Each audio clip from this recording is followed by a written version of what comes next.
The COVID-19 pandemic brought unprecedented challenges to our member states and the people we serve. In response, the OAS Secretariat for Integral Development adopted a three-pronged approach by 1. Adjusting our portfolio of existing projects, 2.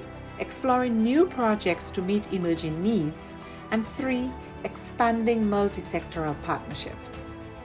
The results achieved in 2020 demonstrate the resilience of our member states and the commitment of the OAS SETI to work with member states and partners towards our common goals in the development of our region. Our Network on Competitiveness launched the COVID-19 Ideas Accelerator, sharing 250 tools, health solutions, responses, and recovery plans.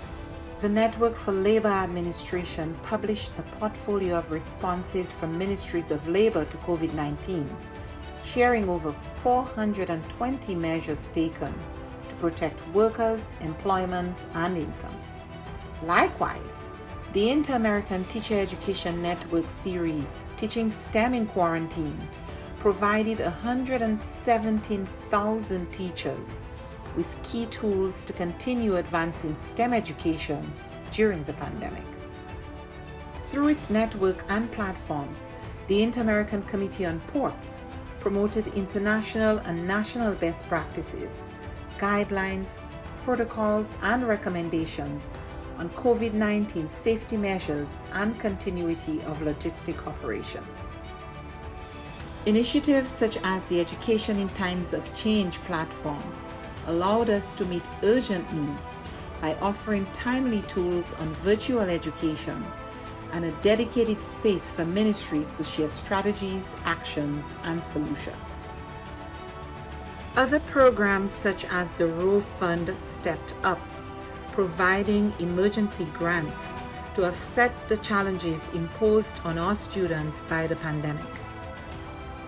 SETI's partnerships are adding value to member states in the form of technical assistance, training, and access to tools and services. In partnership with leading private sector institutions, we offered micro, small, and medium enterprises access to online tools and training, increasing their visibility and participation in e-commerce, a key to their survival and growth in the pandemic and post-pandemic era.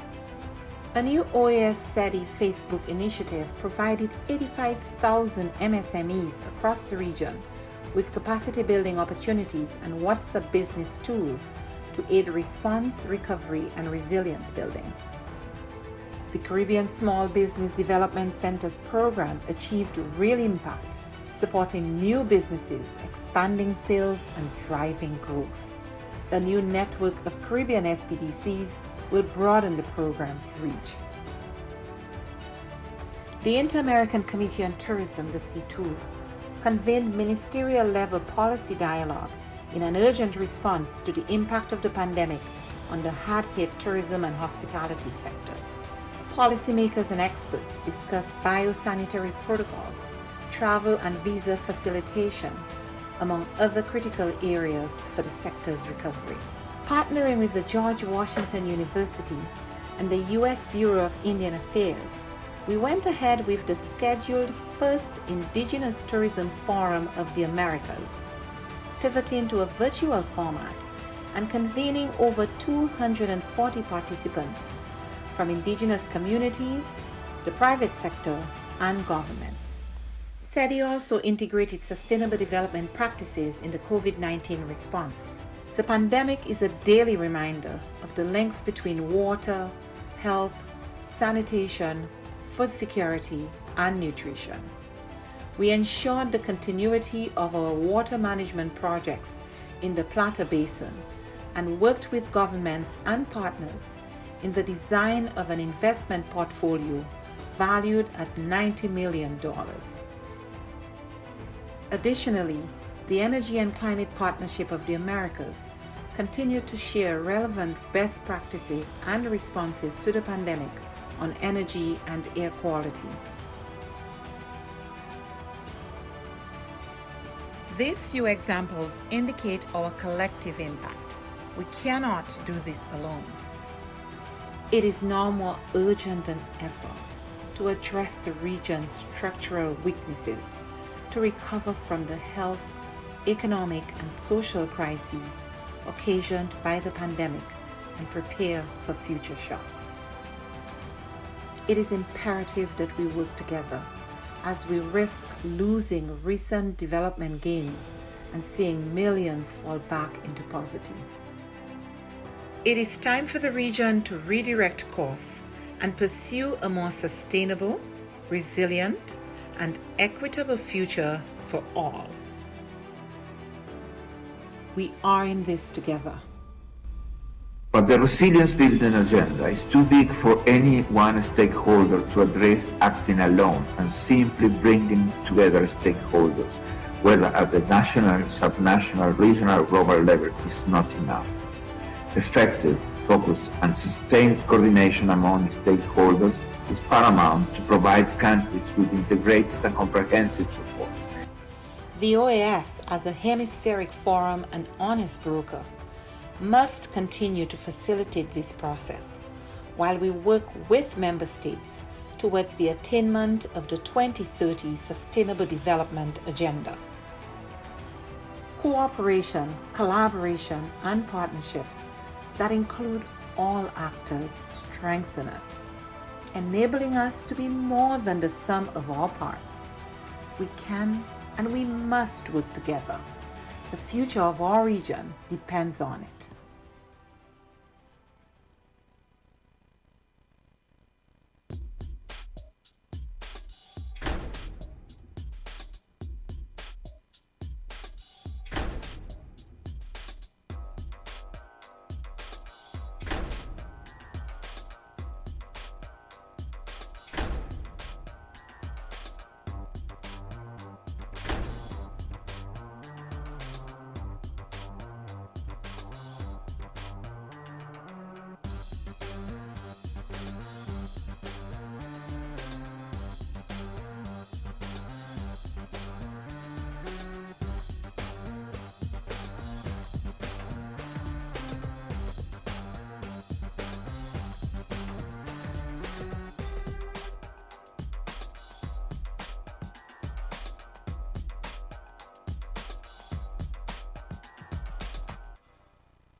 Bueno, la CIM tiene una agenda enorme en el tema de democracia y de liderazgos. El primer ámbito tiene que ver con la gobernanza electoral, para que esta gobernanza electoral responda a las necesidades con las que fue creada, y es buscar los espacios de redistribución del poder. Después hay un programa interamericano sobre el liderazgo de las mujeres, donde generamos conocimiento y también tenemos cursos de capacitación. Hay un poderoso curso que ha llegado a más de 1000 mujeres con más de 15 ediciones, que es para candidatas electorales, en las cuales conversamos con ellas, pero también nos ponemos en una agenda de solidaridad y articulación y alianzas entre las mujeres, a pesar de las múltiples diferencias ideológicas o de partidos políticos. También hablamos de los temas de violencia política, porque no es lo mismo llegar que quedarse, y la violencia política es una forma de ejercicio de disciplinar a las mujeres para que vuelvan al mundo de lo privado y enfrentar la violencia, hacer buenas investigaciones, buenas leyes que permitan sancionar la violencia política. Es parte de las aspiraciones de la CIM en este programa de liderazgo de las mujeres.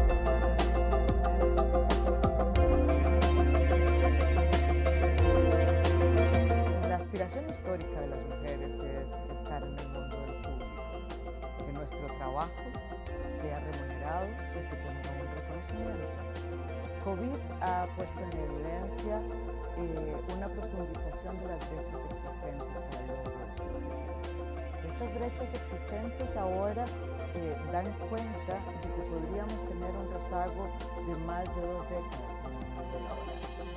Que el cierre de brechas, que se previó que podía tardar 100 años en cerrarse, ahora se habla de 135 años para cerrar la brecha entre los hombres y las mujeres.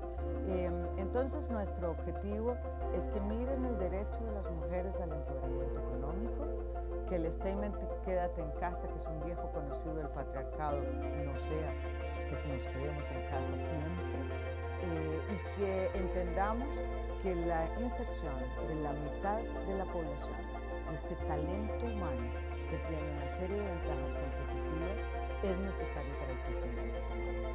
De manera que la CIM está colocando esta realidad, está colocando las necesidades de las mujeres y está haciendo unas recomendaciones de rutas para poder cumplir con el derecho al empoderamiento económico y con el crecimiento económico que requieren nuestras empobrecidas economías en tiempos de COVID.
Esta organización es el guardián regional en defensa de la democracia, la libertad y los derechos humanos. Los países se han comprometido con estos valores a través de instrumentos legales como la Carta Democrática Interamericana, la Convención Americana de Derechos Humanos y todas las demás convenciones interamericanas. Nuestro trabajo es mantener los más altos estándares. Debemos ser objetivos, analizar los hechos, denunciar cuando veamos corrupción, inequidad o amenazas a la libertad. En esos casos, no podemos ser neutrales.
than 100 years since the inauguration of this building, the OAS headquarters, our institution still brings together the peoples of the Americas to address our responsibilities as a partnership of nations. As we look to the future, our work must also focus on the construction of a positive agenda that continues to favorably impact millions of lives every day.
The COVID-19 pandemic brought unprecedented challenges to all member states and the people we serve. In response, the OAS Secretariat for Integral Development adopted a three-pronged approach by 1. Adjusting our portfolio of existing projects, 2. Exploring new projects to meet emerging needs, and 3. Expanding multi-sectoral partnerships. The results achieved in 2020 demonstrate the resilience of our member states and the commitment of the OAS SETI to work with member states and partners towards our common goals in the development of our region. Our Network on Competitiveness launched the COVID-19 Ideas Accelerator, sharing 250 tools, health solutions, responses, and recovery plans. The Network for Labor Administration published a portfolio of responses from ministries of labor to COVID-19, sharing over 420 measures taken to protect workers, employment, and income.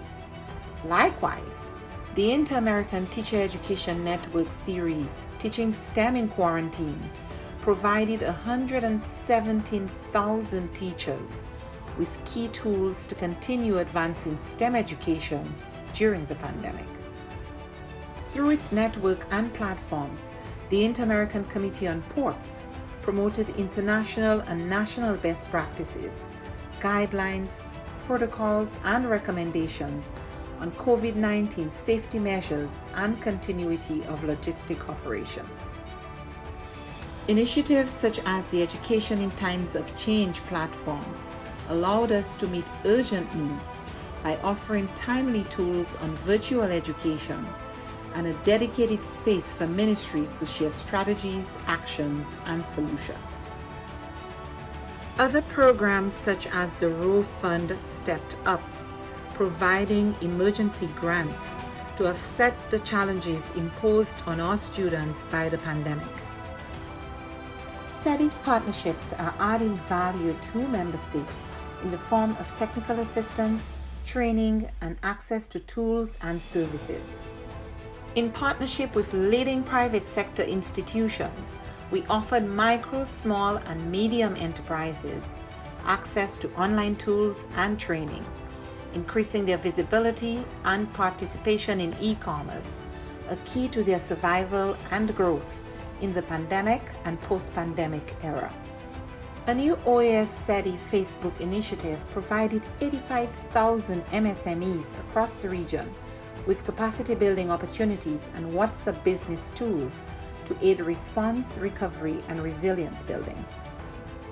The Caribbean Small Business Development Centers program achieved real impact, supporting new businesses, expanding sales, and driving growth.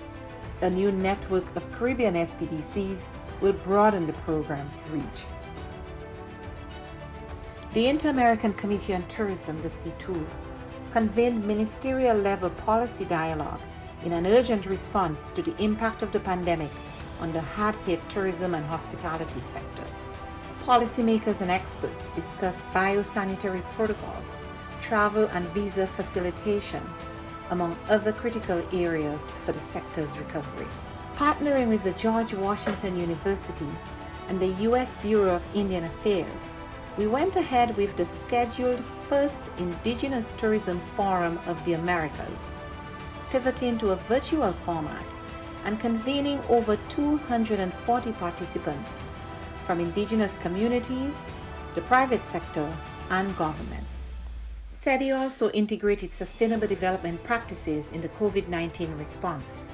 The pandemic is a daily reminder of the links between water, health, sanitation, food security, and nutrition. We ensured the continuity of our water management projects in the Plata Basin and worked with governments and partners in the design of an investment portfolio valued at $90 million. Additionally, the Energy and Climate Partnership of the Americas continued to share relevant best practices and responses to the pandemic on energy and air quality. These few examples indicate our collective impact. We cannot do this alone. It is now more urgent than ever to address the region's structural weaknesses, to recover from the health, economic, and social crises occasioned by the pandemic and prepare for future shocks. It is imperative that we work together as we risk losing recent development gains and seeing millions fall back into poverty. It is time for the region to redirect course and pursue a more sustainable, resilient, and equitable future for all. We are in this together. But the resilience building agenda is too big for any one stakeholder to address acting alone, and simply bringing together stakeholders, whether at the national, subnational, regional, or global level, is not enough. Effective, focused, and sustained coordination among stakeholders is paramount to provide countries with integrated and comprehensive support. The OAS, as a hemispheric forum and honest broker, must continue to facilitate this process while we work with member states towards the attainment of the 2030 Sustainable Development Agenda. Cooperation, collaboration, and partnerships that include all actors strengthen us, enabling us to be more than the sum of our parts. We can and we must work together. The future of our region depends on it.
Bueno, la CIM tiene una agenda enorme en el tema de democracia y de liderazgos.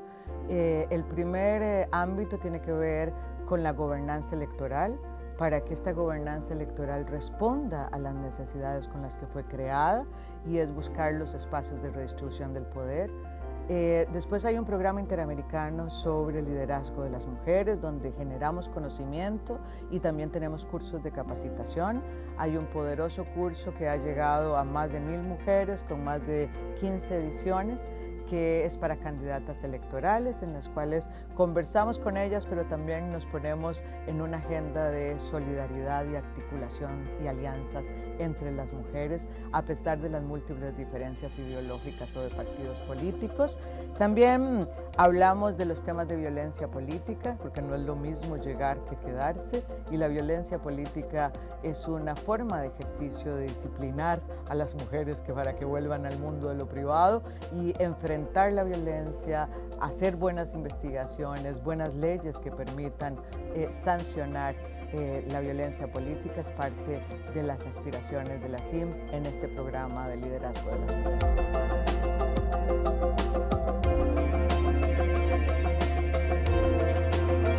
La aspiración histórica de las mujeres es estar en el mundo de lo público, que nuestro trabajo sea remunerado y que tenga un reconocimiento. COVID ha puesto en evidencia una profundización de las brechas existentes para el logro de este objetivo.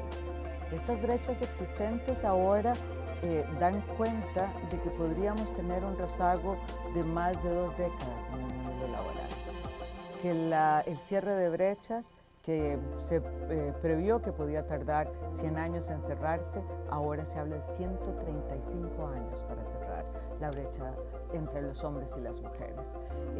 Entonces, nuestro objetivo es que miren el derecho de las mujeres al empoderamiento económico, que el statement "quédate en casa", que es un viejo conocido del patriarcado, no sea que nos quedemos en casa siempre, y que entendamos que la inserción de la mitad de la población, de este talento humano que tiene una serie de ventajas competitivas, es necesario para el crecimiento económico.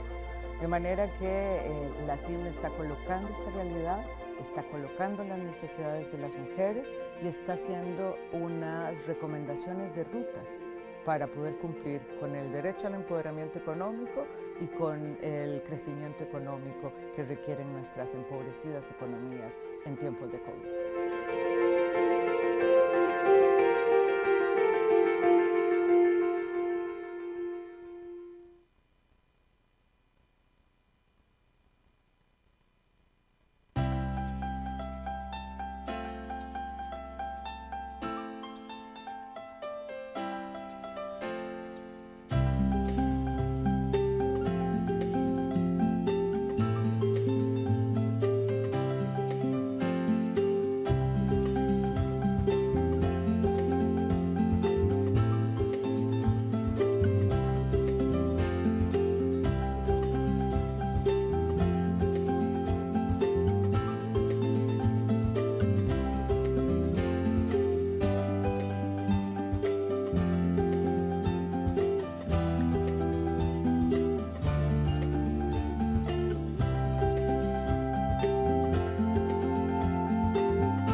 Hoy, esta organización es el guardián regional en defensa de la democracia, la libertad y los derechos humanos. Los países se han comprometido con estos valores a través de instrumentos legales como la Carta Democrática Interamericana, la Convención Americana de Derechos Humanos y todas las demás convenciones interamericanas.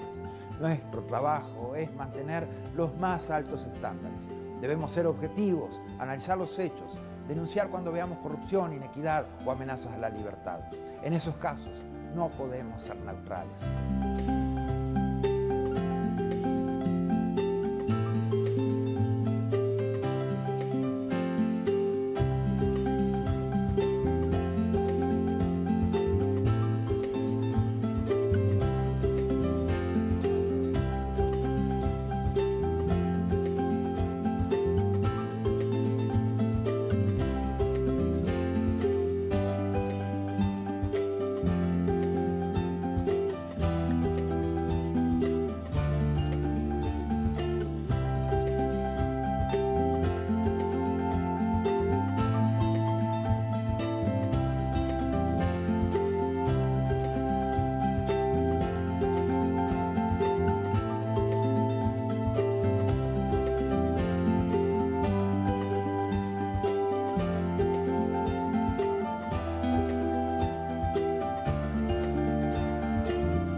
behalf of my distinguished colleagues, I extend greetings to excellencies, both permanent representatives and delegates of the member states, especially to the Secretariat of the CAJP and CSH. I am delighted to announce that we have quorum. We now proceed with the opening remarks by the Chair of the Committee on Juridical and Political Affairs, Ambassador Claudia Escobar Mejia, Permanent Representative of Guatemala to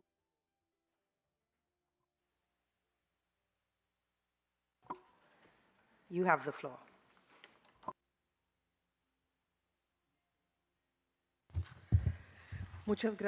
Thank you very much, Chair of the CSH, Ambassador Hassine Henry Martin. It is a great honor to co-chair this joint session today and share this space with such distinguished panelists and participants. Thank you to the Mexican delegation for this very important initiative.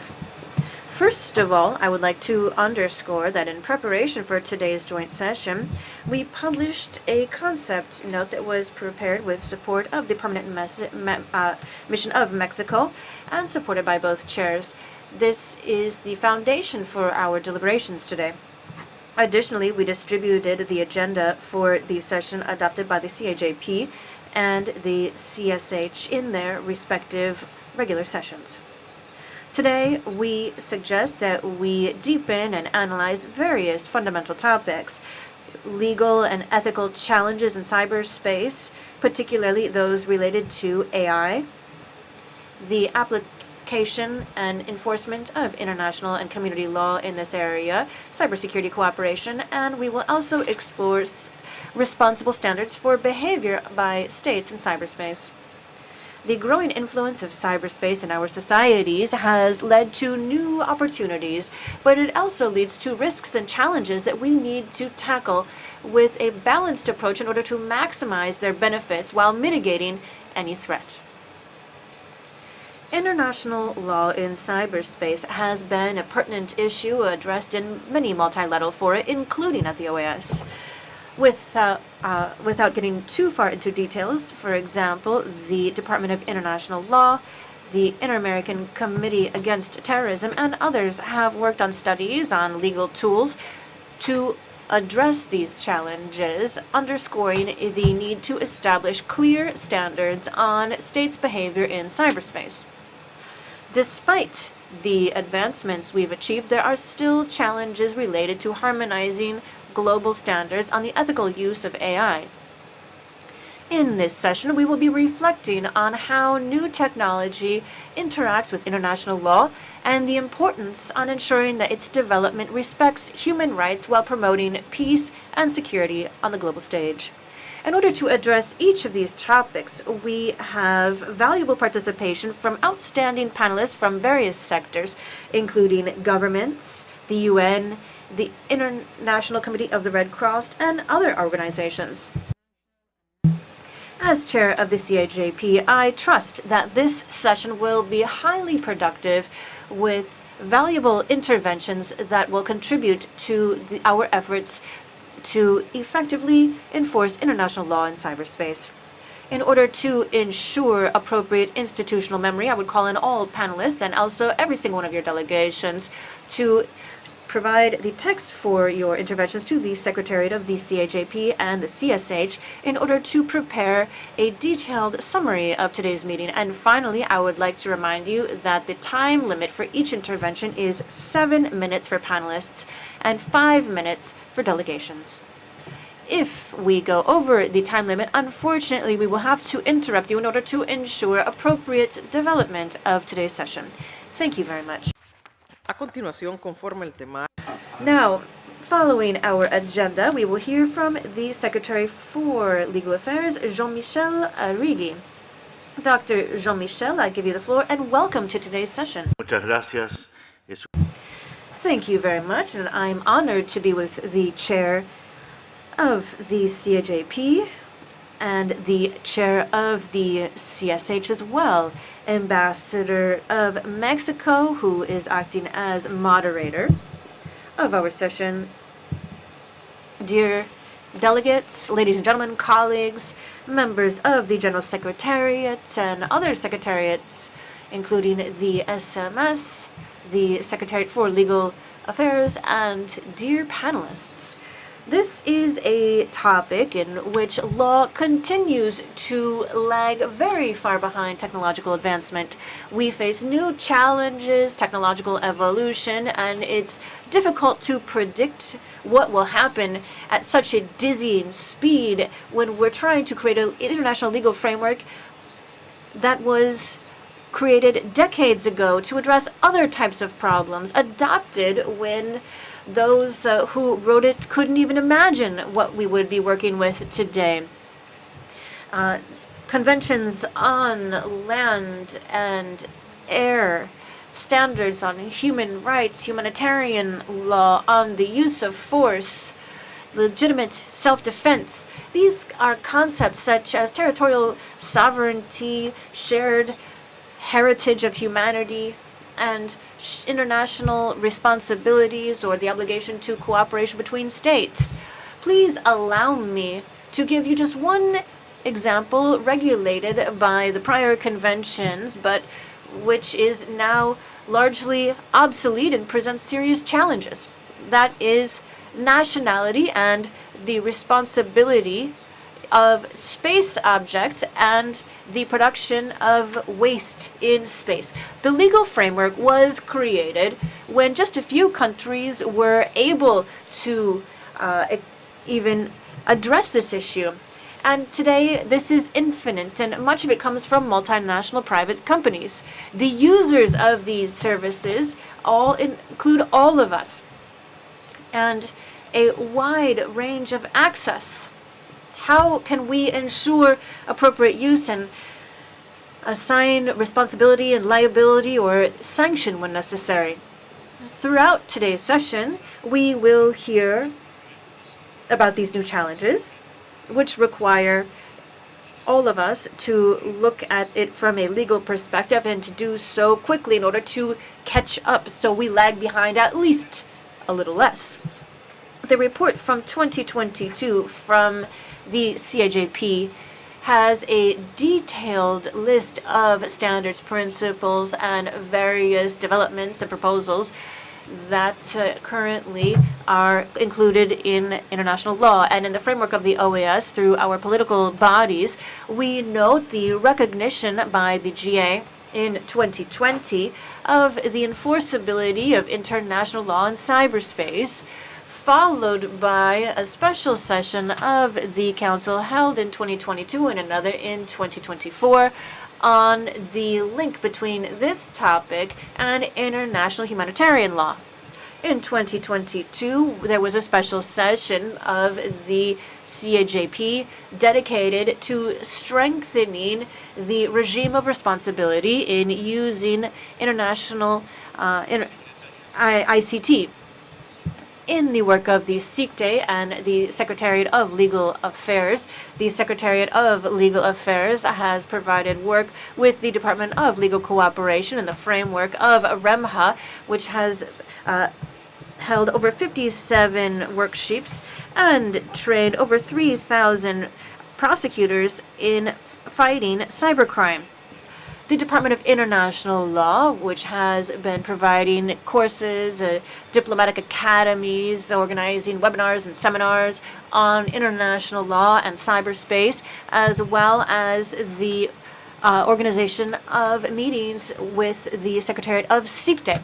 The Inter-American Legal Committee has addressed various facets of this topic since 2018, having adopted various reports on the application and implementation of international law to cyber operations, and reports by First Rapporteur Duncan Hollis and Mariana Salazar. Today, the committee has a study on the issue of strengthening the regime of responsibilities in the use of ICT and the topic of the impact of technology based on AI. In including human rights with a special focus on children and adolescents. These topics certainly are important to any state, and not only those that are members of the OAS. Therefore, we might wonder, why should we address topics that are universal in a regional framework? Yet, this issue has, for a very long time, has already been addressed successfully in our region. From the very beginning of the development of the Inter-American legal system. Human rights, telecoms, the right to legal cooperation, fighting organized crime, fighting corruption. Recently, we have been concerned by climate change and its impact on water. These are just some examples, and we have a shared legal tradition that was began at the end of the 19th century, and a long trajectory of institutions working on drafting standards at the regional level. The series of international concerns and regulations go beyond political change, and the continuity of these political and technical bodies in drafting laws are good reasons for us to address this topic and develop it at the regional level. As I stated at the outset of my remarks, we're facing an urgent challenge, and in many cases we are facing a lack of an appropriate legal framework in order to address it. And once again, the opportunity for us to work from the Inter-American system to lay the foundation of a path toward a model that can be used in other regions and the universal system as well. So we celebrate this joint meeting of the CIJP and the CSH, as well as the work and support from the Secretariat of Legal Affairs through its Department of International Law and Department of Multidimensional Security through the Secretariat of the SICDE, will allow us to move forward, forging the path in our region. Thank you very much.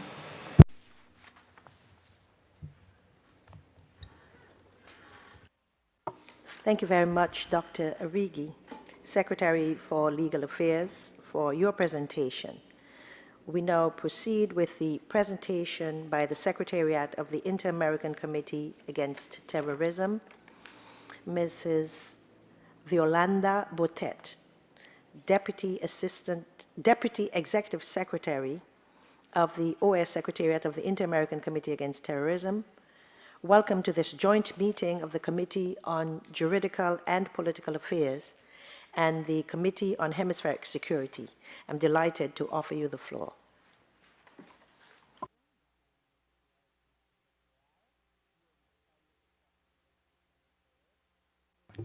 Thank you, Ambassador.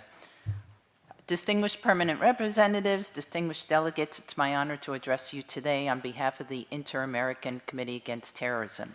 Following up on the discussion that Jean-Michel just had on the development of international law in the cyberspace context, I want to reaffirm that yes, we are at a crucial moment in our history. Emerging technologies are profoundly transforming the defense and security of states, and at SICDE we are following this. These innovations not only bring greater efficiencies and greater capacities, but also represent significant risks if not properly managed. The rapid advancement of disruptive technologies is redefining our infrastructures, exposing them to new types of vulnerabilities and threats, and the development and implementation in particular of artificial intelligence, and more specifically generative artificial intelligence, adds a new layer of complexity.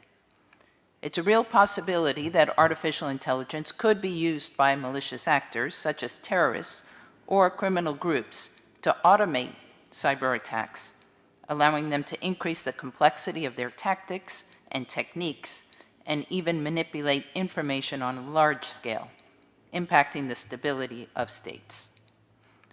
The debate on the application of international law in cyberspace has gained even more relevance in that context with the use of artificial intelligence, as it further complicates the attribution of attacks and helps obscure the identity of perpetrators.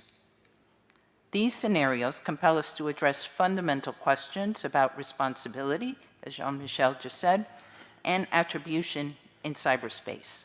To take some examples, one, what will attribution look like when artificial intelligence agents can be trained to obscure identity and learn from each other to the point where they could escalate offensive measures against each other? Two, how will international humanitarian law be interpreted when attack decisions are made by machines rather than humans? The ability of artificial intelligence to act autonomously presents new ethical and legal challenges. Clear legal frameworks for the responsible use of artificial intelligence must be established, as well as oversight mechanisms that ensure it's safe and it's ethical, and ensuring that it protects individual rights. In October 2022, during the fourth meeting of the Working Group on Confidence Building Measures in Cyberspace, held in Mexico City, the role of the Inter-American Committee Against Terrorism in fostering regional cooperation, transparency, predictability, and stability in cyberspace was emphasized. SICTE continues to be committed to building trust and collaboration among member states in the digital realm. We're very attentive to the AI-driven cyber threats and rapid technological advances that continue to shape the digital landscape. And from our lens, confidence-building measures in cyberspace play a fundamental role in building trust and mitigating risks associated with cyber instability. We have also long recognized the importance of international collaboration in cyberspace, and through diverse initiatives have encouraged member states to share information, develop technical capabilities, and establish common norms and standards. By promoting dialogue, transparency, and trust, we can help shift the focus from competition to cooperation. This approach contributes to greater stability in cyberspace, particularly in the face of the challenges now posed by artificial intelligence.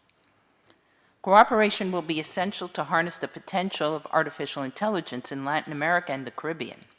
Our countries must work together to develop a digital infrastructure that enables the exchange of knowledge and best practices and collectively addresses the ethical and regulatory challenges that artificial intelligence poses. Collaboration between the public and the private sectors will also be critical for establishing those standards and regulatory frameworks that promote the safe and responsible development of artificial intelligence. Furthermore, cooperation between government, academia, and industry will enable a comprehensive approach that not only addresses technical and ethical challenges, but also risks associated with privacy, security, and equity in artificial intelligence use. This approach will ensure responsible innovation and build public trust around this technology, ensuring its adoption benefits individuals and society as a whole. At the national level, strengthening cybersecurity and artificial intelligence capabilities will allow our countries to be better prepared to face the future. The formulation of national strategies that promote artificial intelligence is essential, and our region must maximize will enable our region to maximize the benefits of emerging technologies while minimizing the risks that pose to our security and stability. In conclusion, states must be prepared to face the challenges associated with the proliferation of emerging technologies in the hands of both states and non-state actors, considering their impact on the global security landscape. States must adopt a proactive approach to manage risks while seizing the opportunities that this technology offers, thereby strengthening security and stability in an increasingly interconnected world. As a region, we can lead by example in the ethical development of AI and show that innovation and security can and should be integrated. Only through that kind of approach can we maximize the benefits of artificial intelligence, ensuring that its implementation is inclusive, equitable, and aligned with the well-being of society as a whole. Digital threats know no borders, and neither should our solutions. We have a unique opportunity to define the future of artificial intelligence and cybersecurity in our region and in the world. So let's seize the potential of these emerging technologies with a vision of collaboration and responsibility. And together, we can contribute to building a safe, ethical, and transparent environment that benefits us all. Thank you very much.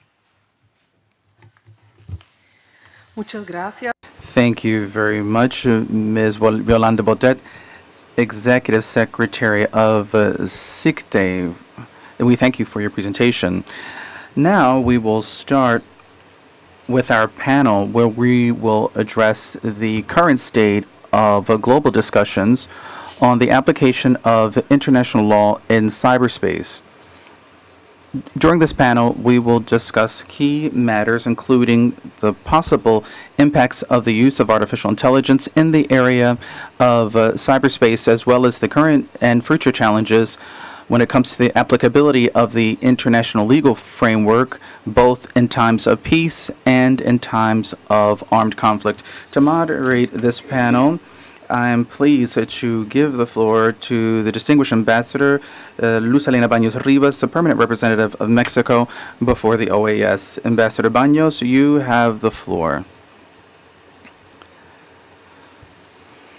Thank you very much.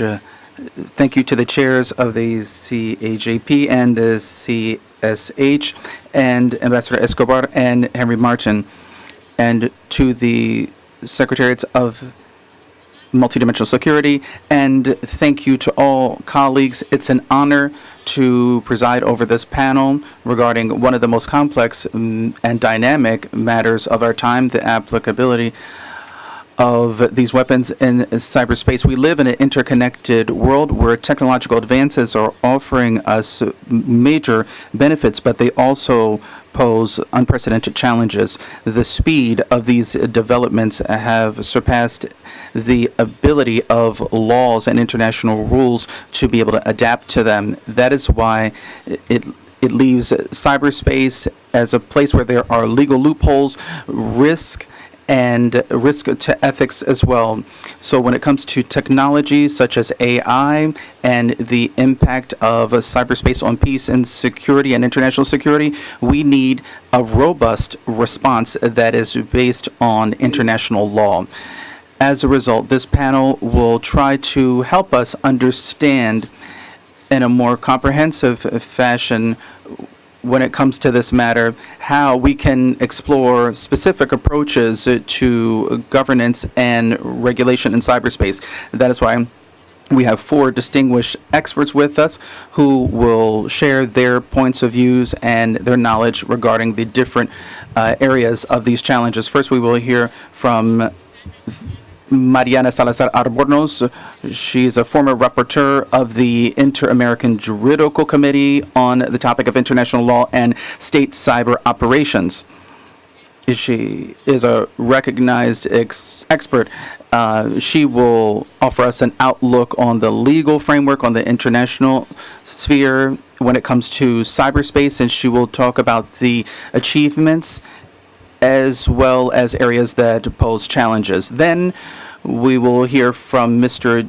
Giacomo Persi Paoli, head of the Security and Technology Program at the United Nations Institute for Disarmament Research, UNIDIR, and he will talk to us about artificial intelligence and its impact on international law applicable to cyberspace. His point of view is fundamental to be able to understand the risk and opportunities that this technology poses in the global context of cybersecurity. Then we will listen to Catalina Ignacia Vera Toro, alternate representative of Chile to the OAS and the United Nations Open-Ended Working Group on Security of and in the use of information and communication technologies. And she will discuss the current efforts and the current work to establish a global governance framework of cyberspace during times of peace. And then finally, we have Gianfranco Oliveira Astete, legal coordinator of the International Committee of the Red Cross Delegation for Mexico and Central America, and he will discuss the international law and cyberspace in the context of armed conflicts, highlighting the humanitarian principles that must govern when it comes to cybernetic matters. Dear colleagues, this is an opportunity for dialogue and collaboration, so I encourage all delegations here to ask questions and to share their points of view. Creating a normative framework for cyberspace requires our cooperation and our will to move forward in strengthening the cybersecurity and our respect for international law in this area. And in conclusion, I would like to repeat Dr. Arrigui to encourage all of you to continue to work on the development of international law. So let us start our panel, and I am pleased to give the floor to our first panelist, Dr. Mariana Salazar Albornoz. Mariana, you have the floor.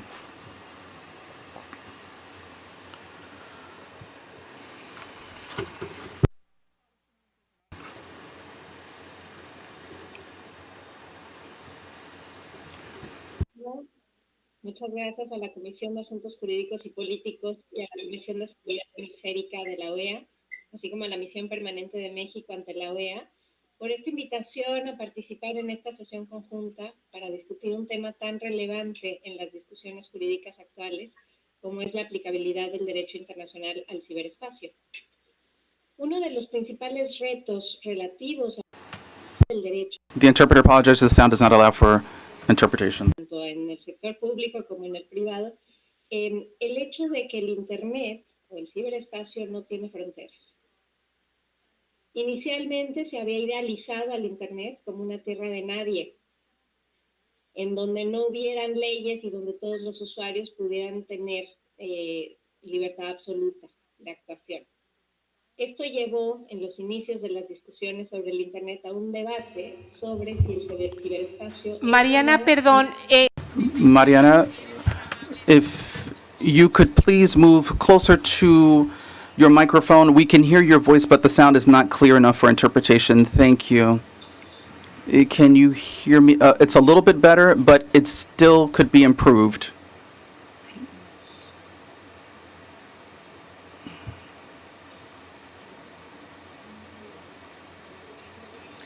No, the interpreter apologizes. The sound is not appropriate for interpretation. Ante este debate sobre si el Internet era o no un dominio separado, se llegó a la conclusión que el Internet no escapa a la aplicación del derecho. El Internet es simplemente una red de componentes tanto físicos como digitales que están interrelacionados con actividades humanas y los demás dominios. Así pues, se realiza actividad humana a través del Internet y por tanto el derecho sí aplica en el ciberespacio. Si se me escucha bien, si no, podemos hacer pruebas técnicas y pasamos al siguiente panelista y regreso.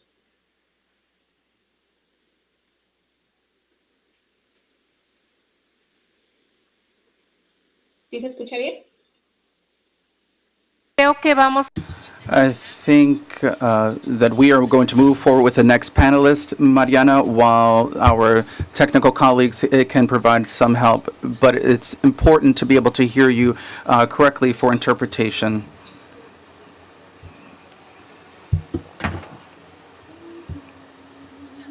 Thank you very much. And now I would like to ask Dr. Giacomo Persipaoli, head of the Security and Technology Program for the United Nations Institute for Disarmament Research. I would now invite you to take the floor. You have the floor. I hope you can hear me well. It is a great honor for me to have the opportunity to be part of this panel. So I would like to start by thanking you very much for the invitation. I'm Giacomo Pauli. I'm the head of the Security and Technology Program at UNIDIR here in Geneva. And I've been asked to reflect on how artificial intelligence is somehow changing the way in which you are approaching the discussion on the application of international law to cyberspace. So I would like to use the time that I've been given to make three key points. The first one is that we should not let the very rapid development and deployment of artificial intelligence take attention away from the fact that as of today, only a handful of states have publicly shared what is their interpretation of the application of international laws in the space.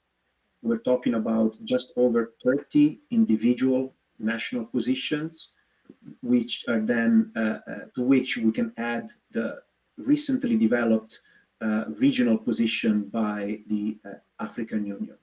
So this means that before we even start looking at how artificial intelligence is changing the calculus, it is important that more and more states really take the opportunity to reflect on how they see international law in all of its pillars apply to cyberspace. Since 2013, states have agreed that international law applies. So this is not a matter of if it applies or not, but more a question of how it applies. Now, within the context of how it applies, I think artificial intelligence can then find its specific place. There are clearly 3 points that I wanted to make when it comes to artificial intelligence. First, I think it is important to reflect that artificial intelligence is challenging the concept of territoriality.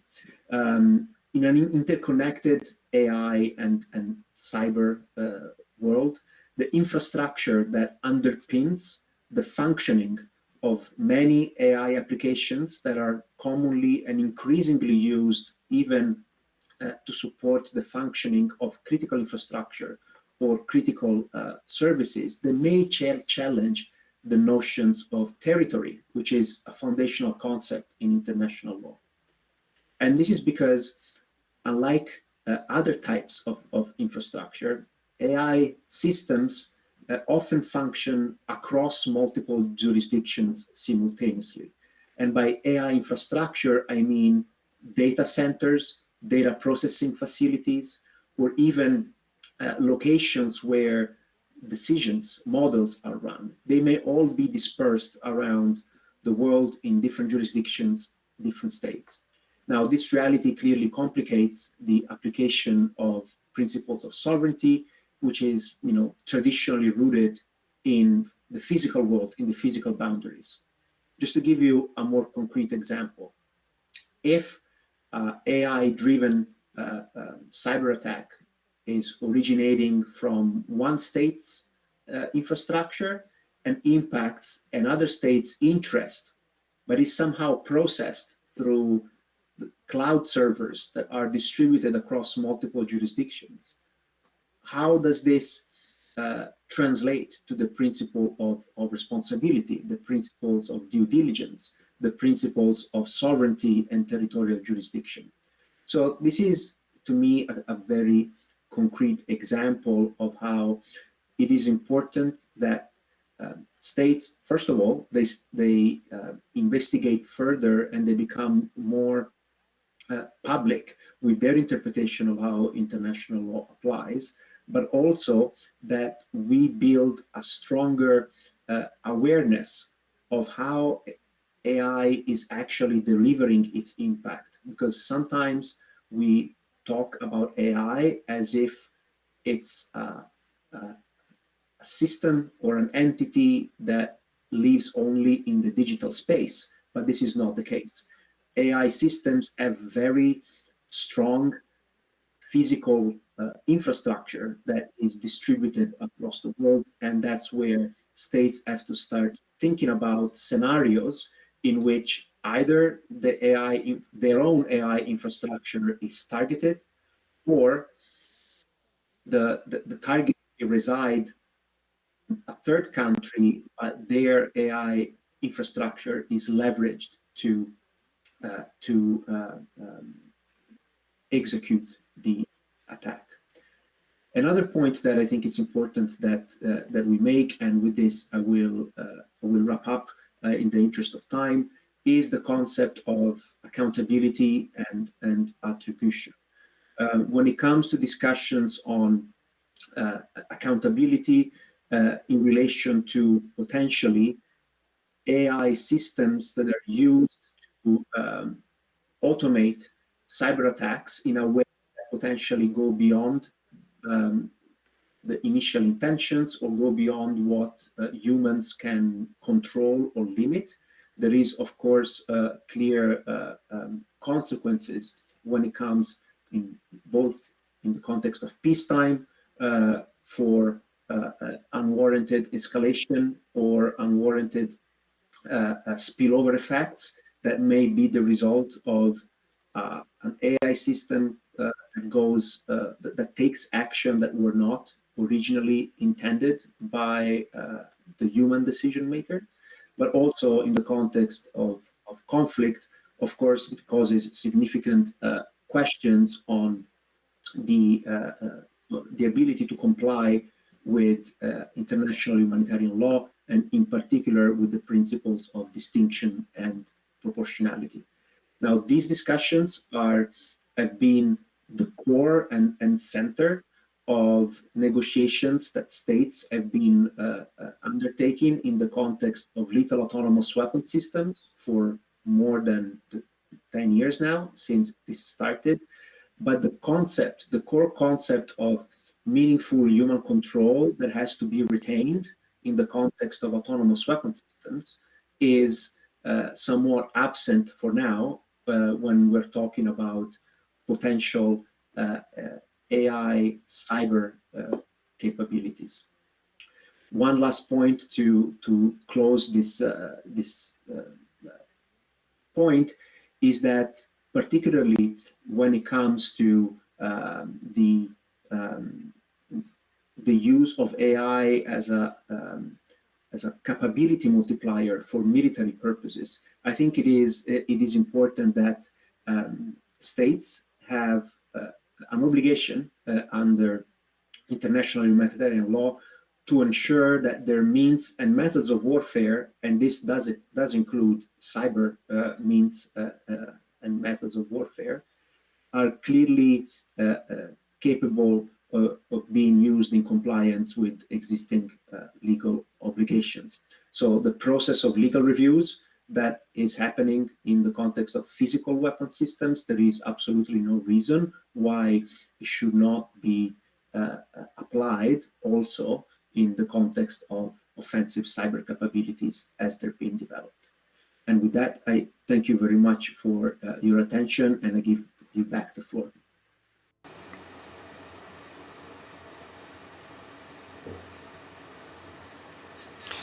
Thank you very much for your presentation. I would like to ask the technicians if we can move forward with Ms. Salazar at this moment.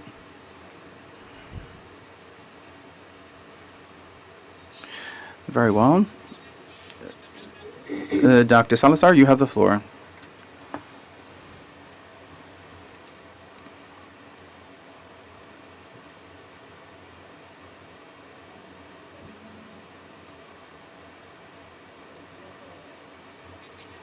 I'm sorry, but we cannot hear you. Okay. Can you hear me? Yes, we can. Okay. Thank you very much. Thank you to the CAJP and the CSH of the OAS, as well as the Permanent Mission of Mexico. Thank you for allowing me to participate in this joint session. As was previously indicated, one of the main challenges as we talk about applicability in international law in cyberspace is namely doesn't escape the law. The law does not prohibit cyber operations, but the use of these technologies and communications and information has increased the risk of its malicious usage. And in the case of cyber operations that are malicious, it can undermine government systems, financial systems, and state systems that are key, such as electricity, water, food production systems, providing medicine, transportation, shipping, security measures, etc. So malicious cyber operations, it can be committed not just by private actors, but also state actors, and this can be done through their bodies or agencies, or indirectly through entities or persons who are involved in this setup. So over the decades, we have seen dozens of malicious cyberspace operations that have impacted in a significant fashion states. Some of these cyber operations have been conducted by private actors who have not had any relation with the state.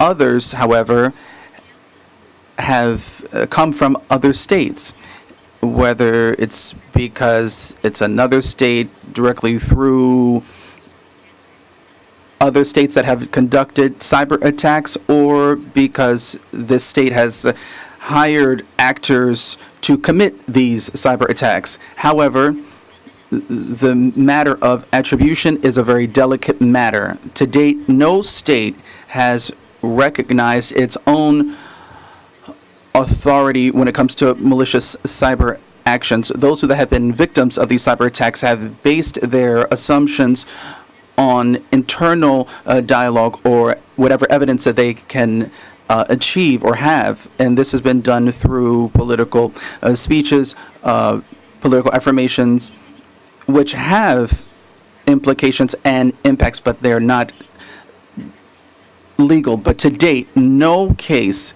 has been presented before the International Court of Justice or any other international tribunal which uses the responsibility of state to address this matter. So this is due, of course, to the difficulty of proving attribution of these operations.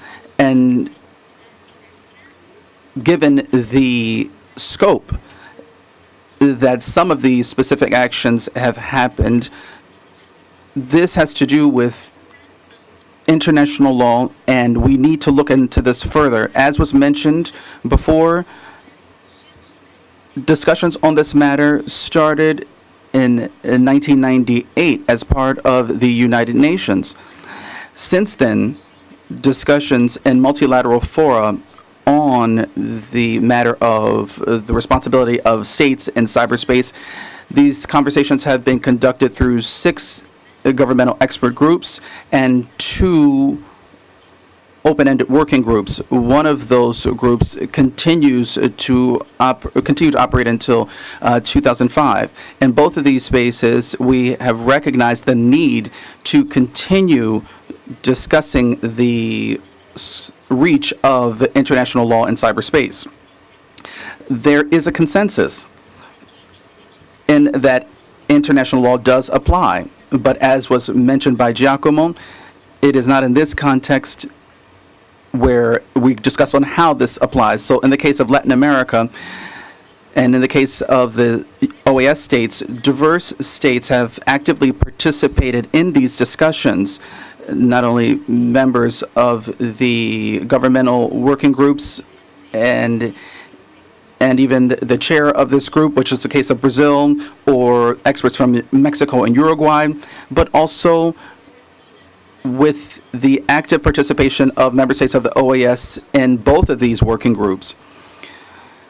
So the member states of the OAS have acknowledged that international law applies in cyberspace, as was mentioned previously.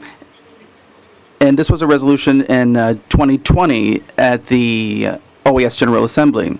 The discussions as part of the current open-ended working group of 2021 to 2025 of the UN, have called on these states to publish their official stances, which are comprehensive, regarding their interpretation on the applicability of international law in cyberspace.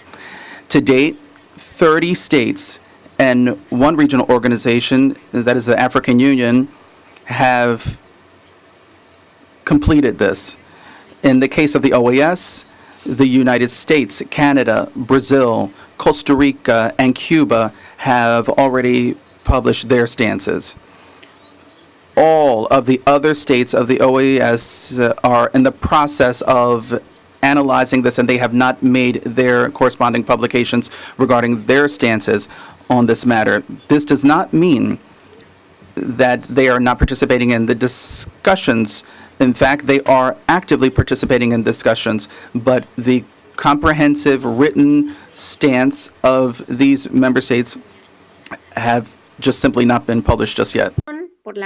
So the reason why they have not been published just yet, according to we have been able to conclude in the work that we've been doing, it can maybe due to policy matters or matters of diversity in the technical and legal capacities among the states in the region when it comes to not just technical matters, but also when it comes to legal knowledge or analysis of this matter, which is quite complex. So therefore, it is important that we continue working with SICTE to promote the exchange of best practices among states and to promote a greater and broader discussion analysis on this matter. As part of the work of the OAS, and in addition to acknowledging this resolution, which was previously mentioned of the General Assembly, which addresses the applicability of international law in cyberspace, the OAS has also contributed to promoting transparency, capacity building, and greater understanding of the matter in the region. Also, in addition to the work of SICTE, and as was previously mentioned by Dr. Arrigui, the efforts that we have been working on have been going on since 2018, and this has led to reports that are helping states in their analysis and as they work to create their stances on this matter. To conclude, please allow me to just go over some of the municipal issues that we are addressing in this area. Among others, we're looking at managing sovereignty that is violated through cyber operations in cyberspace, of course. Another topic is the matter of non-intervention and how we can determine if a cyber operation violates the prohibition of intervening in a state's internal matters. Then we have the use of force. This, of course, is particularly sensitive because it is related also to the definition of an armed attack and the issue of legitimate defense. Then we have due diligence, and there's a debate underway over whether states have a duty to conduct due diligence in any cyber operations in their territory. Fifth, international humanitarian law, which we've heard a lot of debate about this. And finally,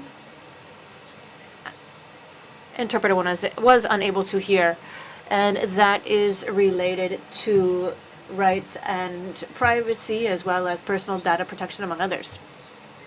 As far as the responses that states might adopt in response to a cyber attack, there's a debate underway on the possibility of turning to means of legitimate defense. And I hope that this general introduction has been useful for our debates, and I am here to continue answering any of your questions. Thank you very much. Muchas gracias. Thank you very much, Mariana. As always, your presentation was very interesting, and we will now invite our colleague Carolina Vera to take the floor. She is here as the representative of Chile in the working group on security of and in the use of information and communication technologies at the United Nations. Thank you very much. I give you the floor. Thank you very much, Ambassador. Good morning to all of you, ladies and gentlemen, dear friends, colleagues. I would like to, first of all, thank the Mexican delegation and the chairs of the CSH and CAJP, Ambassador Justin Henry Martin. I thank you to the Secretariat Against Terrorism, the Secretariat on Political Affairs, Legal Affairs, Jean-Michel Arrigui, and those who are with us on this panel. The joint approach of this panel is where I will try and provide the most neutral insight as possible to look at the various debates underway in the framework of the United Nations. As we've already heard, we live in a digital era where physical borders are frittered away, and therefore we need to look at political processes, infrastructures, and frameworks, the regulation, managing use, development, and activities as part of all of this. And this becomes essential and very pressing, and I'm going to explain why. Cyberspace is a global area that affects almost everyone, as we've already heard. And it's also an extension of a new dimension of reality, but more than that, it is constantly growing in its scope of application. And this interconnection, of course, opens a lot of doors, such as access to technological innovation and knowledge, but it also creates huge challenges when it comes to ethics. And cyberspace is still lacking a unified legal framework, which has led to a regulatory vacuum that can be exploited by bad actors. And some of this framework needs to be defined, such as internet governance, cybersecurity in itself, privacy, data protection, frameworks for ethical use, other legal frameworks that need to be adapted to technological innovation, international law, IHL, human rights, international cooperation, cyber diplomacy, protection and prevention of cybercrime, and so many others. Governing cyberspace, therefore, is an area where we need to create an inclusive, resilient, safe space for users and protect their rights. This requires collaboration from those who use the internet and many stakeholders. As the Secretariat already stated, we need to coordinate in order to establish frameworks for international cooperation and guarantee stable cyberspace to promote development and benefit and protect, above all, individual people. To establish effective governance of cyberspace, we need to address the fact that there are challenges and threats that might compromise stability and security, and that includes technical and legal aspects, geopolitical, economic, and social issues as well. The main threats include cyber attacks and cybercrime.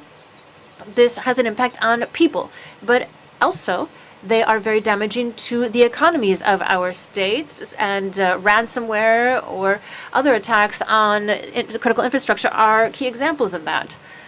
On the other hand, there is no international consensus that has been internationally accepted on the rules of internet governance, cybersecurity, as I already stated.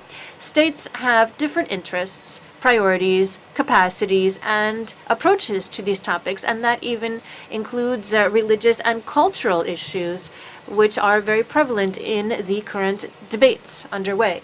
Therefore, we look at the current geopolitical scope and the rivalry between major powers. The ongoing competition between states also has an impact on our ability to find a shared goal. Disinformation is also a major challenge for cyberspace governance, particularly when it comes to public trust, democracy, and social stability. Without a doubt, our region has a lot to contribute here.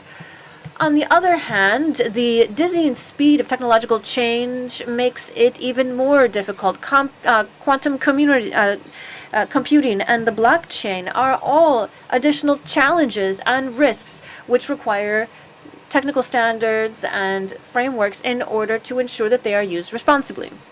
All of this basically means that cyberspace is growing, and at the same time, we see an ongoing, endless source of regulatory sources seeking greater control over what states consider to be their own cyberspace may define international cooperation and lead to greater censorship and restrictions on the flow of international cooperation and information.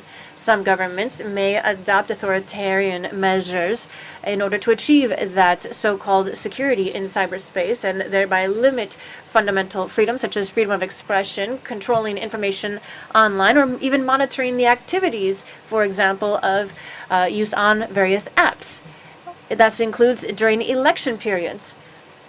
The UN framework on the shared responsibility of states in the cyber environment has led to a wide-ranging debate on governance of cyberspace, and the working group has a mandate for 2021 to 2025 and addresses issues such as emerging threats, standards, rules, principles, international law, measures for trust building, capacity building, and others in order to, if we are able to reach a consensus by July 2025, have a permanent mechanism to address these themes within the framework of the UN.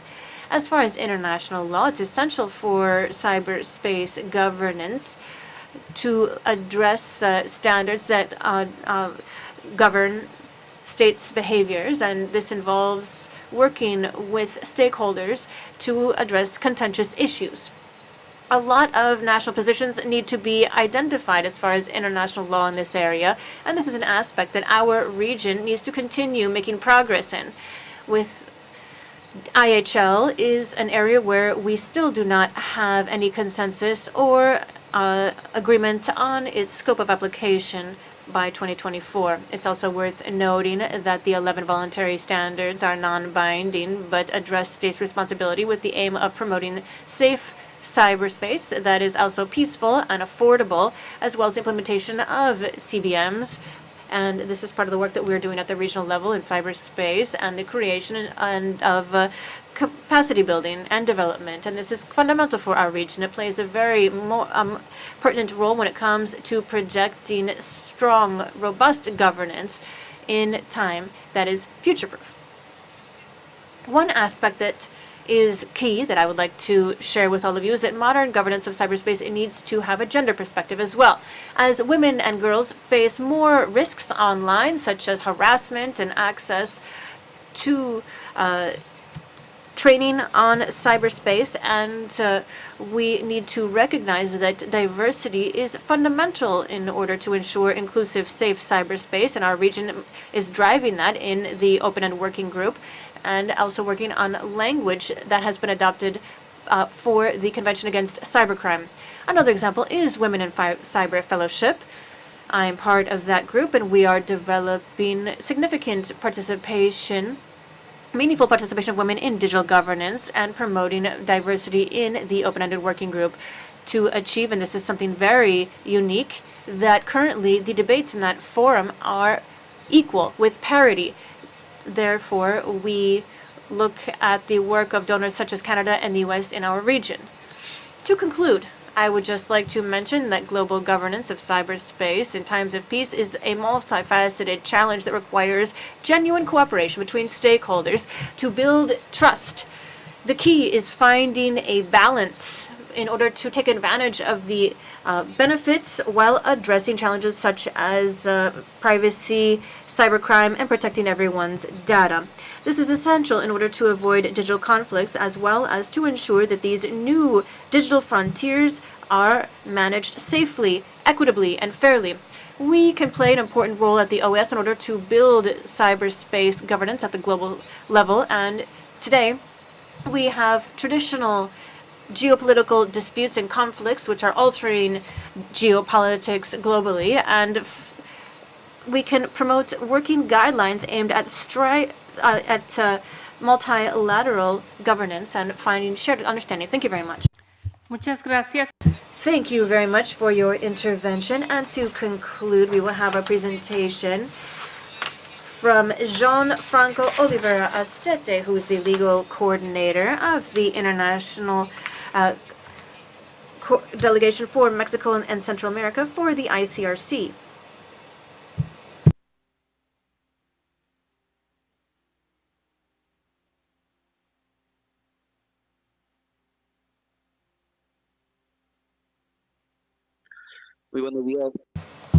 Good morning, ladies and gentlemen.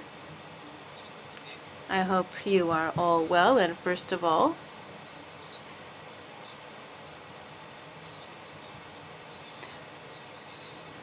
welcome to all of you who were able to attend today, and thank you to the representative of Mexico to the OAS for this invitation. My name again is Gianfranco Oliveira Estete, and I will be presenting on the enforcement of IHL in cyberspace. And as the coordinator of the ICRC region for Mexico and Central America, I will be making this presentation. And so first of all, this is closely related to what the other panelists have stated, and that is being present in this session is a show of our cooperation, and we see this cooperation take place in many different environments, including in the ICRC due to its international mandate and the framework of armed conflict. Also, as we already heard, we are looking at highly digitalized societies. They're highly interconnected as well. And this, of course, presents a lot of challenges when it comes to any armed conflict situation. That's because in these circumstances, we might see a lack of social or services or basic services. And from the ICRC, we have been working on many occasions on the cost of to healthcare systems, the entire interconnection related to, for example, sanitation, water, electricity, and also how this cost of cyberspace in armed conflict can grow in when it comes to affecting other services that may not be directly related, for example, transportation. In order to provide humanitarian aid, fuel, food, we see that there may be obstacles to providing this kind of aid, and obviously internet access today is a necessary service in order not only to address all of the population's needs, but also to understand the activities of the humanitarian workers on the ground. And so this is the context and the potential cost of cyber security in armed conflicts, and I'd like to share some legal and operational aspects with all of you. Next slide, please. As we already have heard, and the OAS has been very present here, international law does apply to cyberspace. But specifically speaking of IHL, we have already seen in the ICJ's advisory opinion from several decades ago, they talk about the fact that IHL does apply to all forms of war and all forms of weapons and means that may be used in armed conflicts. That is today and in the future. This is the statement, the advisory opinion of the ICJ, and it's very much in line with what we see in the additional Protocol 1 from the Geneva Convention, which mentions the fact that any new weapons, any development, study, acquisition of a new weapon needs to include the possibility of respecting international humanitarian law. This is also related to Article 49 of Protocol 1 that refers to the topic of attacks, and I am going to deepen that discussion in a moment.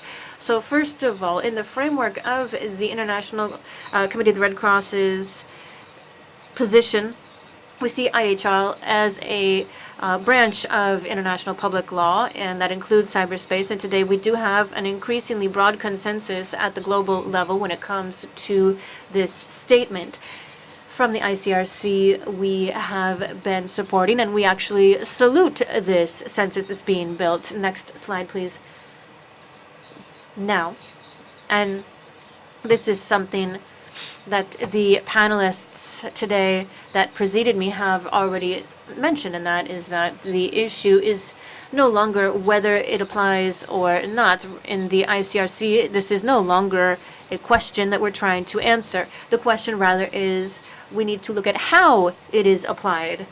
And so the first thing we need to consider, for example, is that how is it that IHL will be enforced in the framework of cyber operations. And for example, we look at the principles of conduct in times of hostility, proportionality, precaution. And the ICRC has now, for a few years, been publishing specific documents on this topic, and that includes specific documents related to how we should understand these principles of conduct in hostility in cyber operations. And for us, it's fundamental to understand that an attack in IHL might lead to impact to physical property or people, as well as the loss of function or operations, and that needs to be understood as an attack in the framework of an armed conflict. That is the loss of function, the loss of operations of a cyber entity, for example, from a computer. Just the loss of functionality needs to be understood as part of an attack. We also need to look at this feature of the dual use of some infrastructure, and that is related to the precautions against an attack, and including in times of peace. We can take measures in order to, in some way or another, separate those uses. It might include military use of cyberspace, as well as strictly civilian use in order to prevent hostilities or an attack. We need to look at these sort of precautions, and we also need to consider and reiterate that data in cyberspace is protected because these are essential data from a humanitarian perspective for the civilian population. That includes bank accounts, birth certificates. Any type of protection is fundamental today. I am running out of time, but I did also want to mention that just a week ago in Geneva, we adopted a resolution on the 34th International Conference of the ICRC related to ICT and the potential human cost of these activities in times of armed conflict. And this was adopted unanimously under the rules of conference, and that resolution has specific paragraphs dedicated to protecting civilians and infrastructure in the framework of armed conflict circumstances. And it also includes some specific topics. For example, the ICRC can continue providing consultations on potential digital operations, as well as the application of technology in humanitarian operations, and it's increasingly important in times of armed conflict, and that may lead to an additional risk for individuals who are participating in civilian operations. Finally, and to conclude, last slide please, I just wanted to share some important messages. As you already know, IHL does not legitimize cyber war or militarization of cyberspace. Cyber war also needs to be governed by the government and other branches of international law, including the UN Charter. But it is also important to understand that in cases of armed conflict, international humanitarian law will apply, and that leads to the restriction of means and methods of war, as well as providing protection for civilian targets and individuals. In the framework of the OAS, we see great strides have been made, and we salute that. These states can also, as we already stated, share their specific position on the issue of the application and how they understand IHL should be applied in this specific case. Cyberspace and IHL, that is, and we salute all of the states present and thank them for their support in the 34th conference of the ICRC that was held just a few weeks ago in Geneva. Thank you very much for your attention. Thank you very much for your intervention. And with that, we will conclude the presentations and open the floor. We invite all of the delegations to share their questions or comments on this panel. I give you the floor.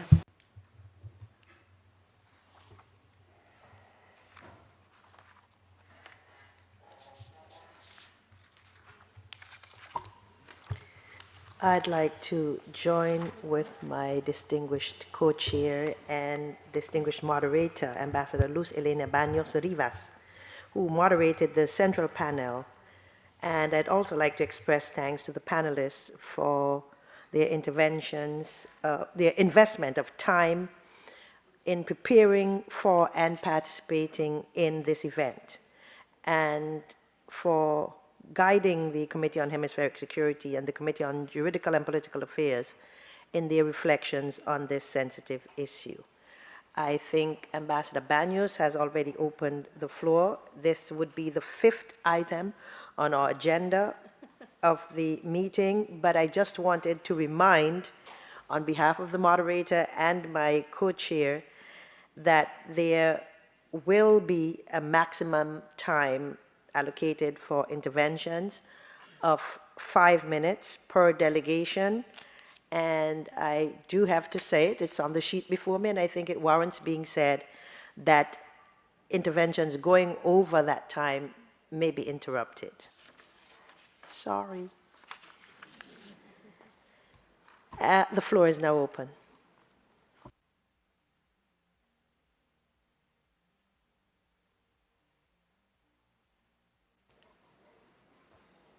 The delegation of Panama is recognized.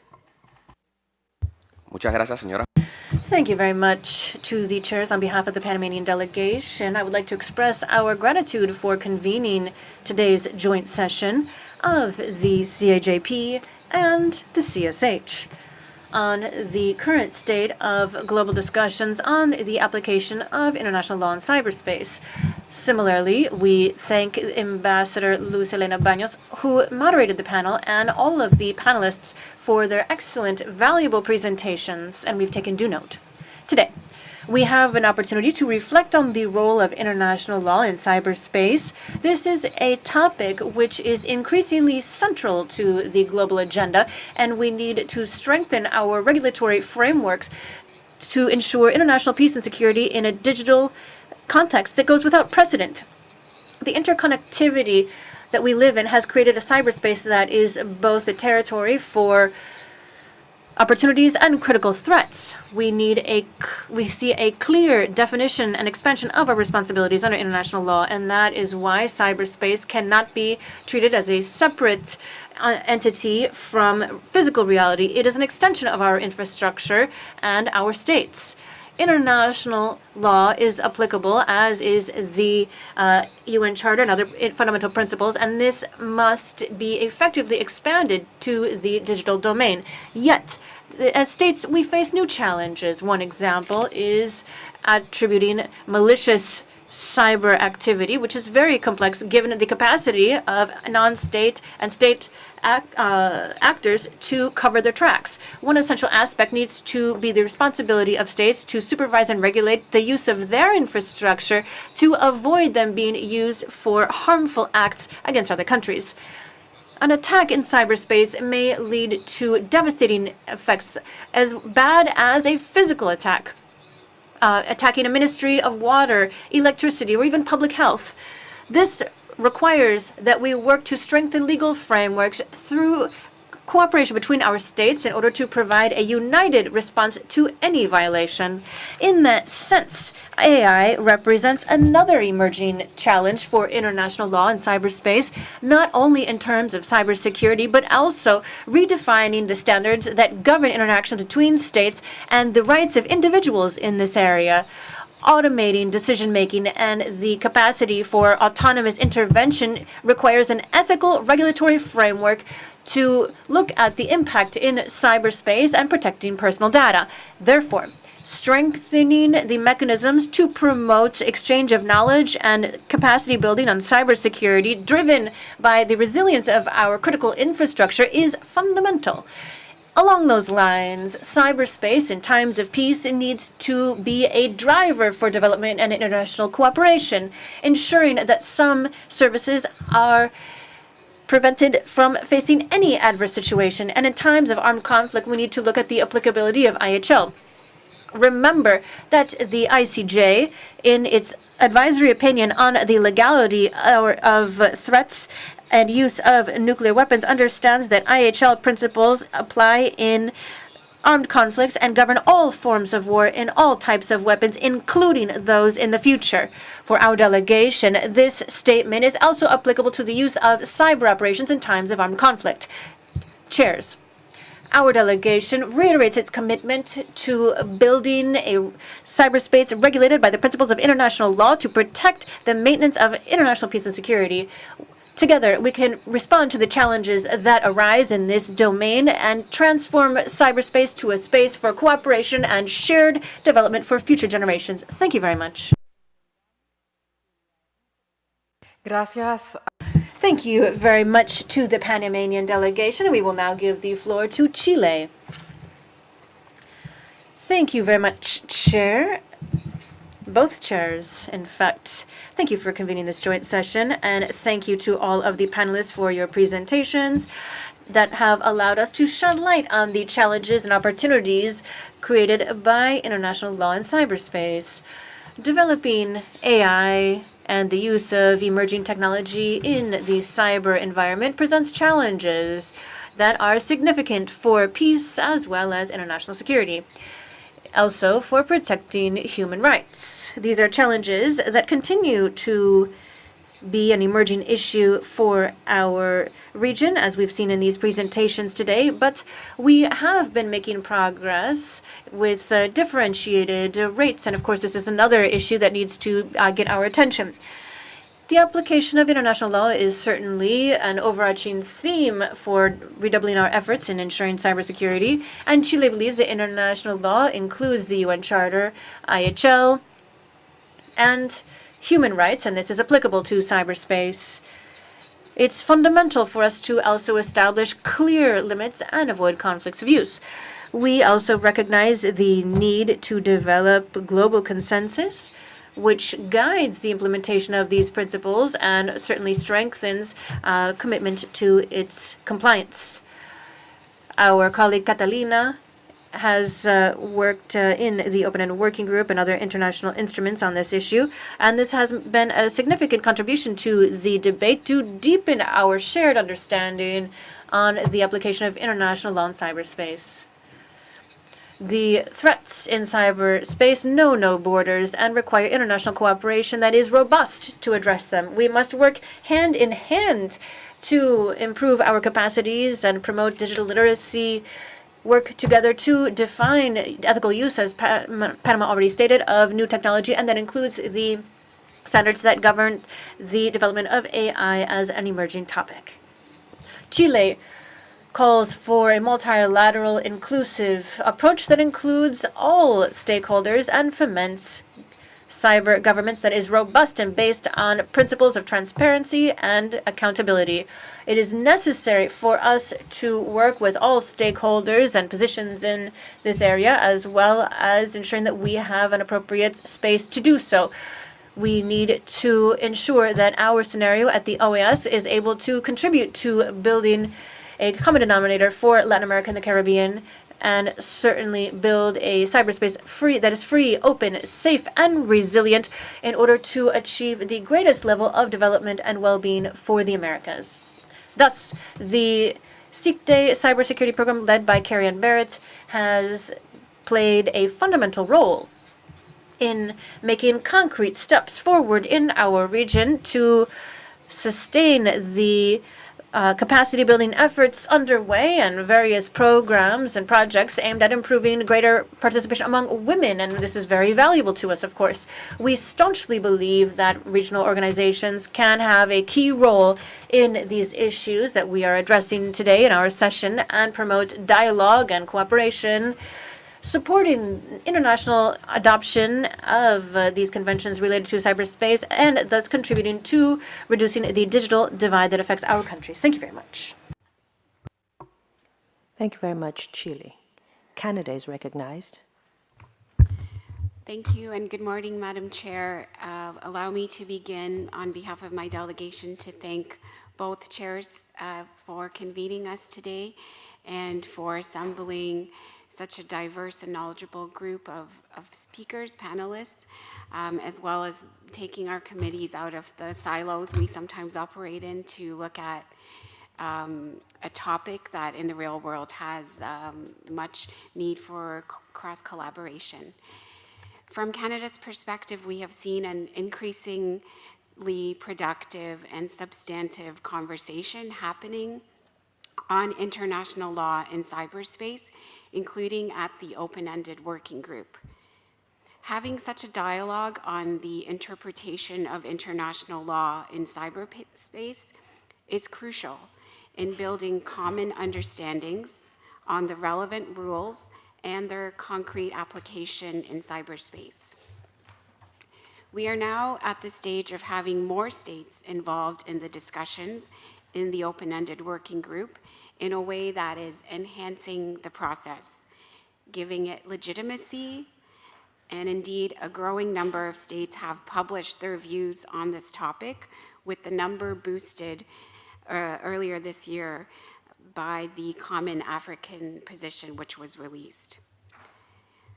Publicly expressing views on how international law applies to the actions of states in cyberspace strengthens international dialogue and contributes to the progressive development of the law. The publication of national and regional positions is helping to build common understandings of acceptable and lawful state conduct. We can build on national positions in the conversations on international law that will take place in the future permanent mechanism that will succeed the open-ended working group. To this effect, Canada has been supporting capacity building courses for government officials, including from OAS member states. Canada is a sponsor of the Women in Cyber Fellowship Program, which is enabling officials from a number of member states in the Americas to participate actively in the open-ended working group, as well as the ad hoc committee on cybercrime. We also wish to note that Canada attended and learned from the insightful and important discussion that took place here in Washington not so long ago, which was the roundtable on developing national positions on international law in cyberspace, which focused on Latin American and Caribbean perspectives. Giving all due considerations to how states decide to engage with these issues, Canada is looking forward to further collaborate and share its experience on national positions. Canada will continue to actively contribute at the UN, in the OAS, and elsewhere to elaborating the ways in which international law applies to cyberspace. Once again, Madam Chair, thank you very much for convening our session today. Thank you. Muchas gracias a la delegación de... We thank Canada for your statement, and now we give the floor to Costa Rica. Greetings, chairs and permanent representatives and delegates. Ladies and gentlemen, I would like to start by thanking the panelists for your excellent presentation on this important matter of international law in cyberspace. This opportunity allows us to critically look at what's going on with governance in cyberspace and the ethical use of AI. Costa Rica is committed to peace and human rights and sustainable development, and we believe in responsibility when it comes to our foreign policy on this matter. Therefore, the applicability of international law in cyberspace today and tomorrow when it comes to AI are high priorities for us. It not only comes to strengthening international law, but it promotes peace around the world and in the region. We believe that in order to be at the forefront, we presented our stance on international law in cyberspace before the open-ended working group at the UN. In this document, we highlighted the need to protect the critical infrastructure such as the health sector, finances, and the economy. When they are targets of cyber attacks, they directly affect the well-being of our communities. So protecting this infrastructure is important, and it is a strategic priority for us. when it comes to dealing with this matter. So when it comes to addressing cyber threats, we need a coordinated threat throughout the international community. In this regard, Costa Rica has called on the states to respond with additional efforts and to contribute to mitigate the impacts of these attacks. We have also stressed that cyber attacks, malicious cyber attacks, don't only threaten security, but also human rights, including the right to privacy and the right to protecting personal information. We are convinced that cyber diplomacy is a fundamental tool to address these challenges. Collaboration among governments and the private sector using this diplomacy and resilience will facilitate rules and agreements that will strengthen security in our critical infrastructure. International law, throughout its rules, highlights the importance of states cooperating together when it comes to this matter. That's why we continue to work on frameworks to strengthen and protect our rights. And the goal is to have a safe and trustworthy framework. When it comes to artificial intelligence, we understand that this development poses ethical questions that requires international response. So that is why we are working on this matter of AI, and we understand the importance of working with states in the region on this matter. Also, we are proud to say that during the AI consultation process last week, Costa Rica and Spain were designated as co-facilitators of the intergovernmental approach to identify the reference terms and modalities to establish and function independent scientific approaches on AI and dialogue when it comes to governance in order to address this matter, which is a concern for us. So we are aware of the challenges in cyberspace and AI, and this requires a comprehensive approach when it comes to diplomacy and on a policy level and operative level. So the OAS and the UN are backing this joint work through inclusive cybersecurity strategies, which will help us in our nations. Also, we are promoting mutual respect in the implementation of rules that govern cyber operability in an equitable fashion. In conclusion, chairs, we would like to reiterate the commitment of Costa Rica in cyberspace so that it's safe and fair. And when it comes to international law in cyberspace, we are promoting ethical and transparent use of these tools in cyberspace. So we would like to continue to have dialogue with other states in the region on this matter and contribute to international dialogue that is underway. And as we move forward toward the future that is more interconnected, and as we make steps to move forward, we will continue to work with these innovations and make sure that human rights are respected and that our societies are protected. Thank you very much. Thank you, Costa Rica. The delegation of Colombia. Thank you, Madam Chair. My delegation commends the convening of this session to talk about this issue, and we commend the panelists for their presentations today. Colombia actively participated in the thematic debate on the application of international law in cyberspace as part of the open-ended working group regarding the use of information and communication technologies with the UN.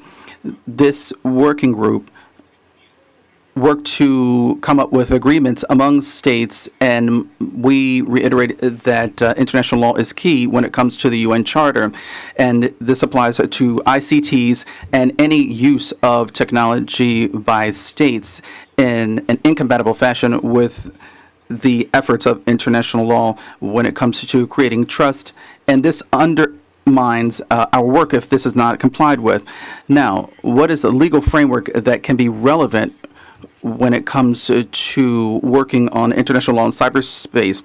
We have highlighted the importance of the commitments of states to respect the principles and the UN Charter and other rules of international law, namely sovereign equality, peaceful solutions to international disputes, abstaining from threatening to use violence or the use of violence by any state or any sort of action that is incompatible with the UN Charter. And when it comes to human rights and fundamental rights, the non-intervention in domestic matters of other countries, we have highlighted the need to take measures to make sure that these measures don't undermine the rights of people, such as violating their right to privacy and protecting citizens through actions online, through the use of technologies such as ICTs. On a national level, Colombia has been actively working to implement each one of these efforts, and our programs have been able to help our citizens. And in the OAS, we've been working with SICTE, and as part of the 5th meeting on trust building, we worked together on coordinating with SICTE, and we held meetings on rules and how we can work better in cyberspace. And through hypothetical scenarios, we looked at the applicability of non-responsible behavior, as well as the respect for international law, and we facilitated the learning of practical exploration in the area of international incidents through ICTs, using transparency and trust building through the participants, and we were able to have discussions on this matter as well.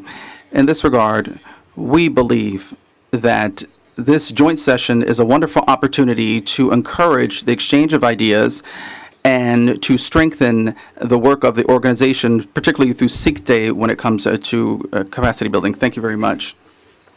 Thank you, Colombia. I now give the floor to El Salvador.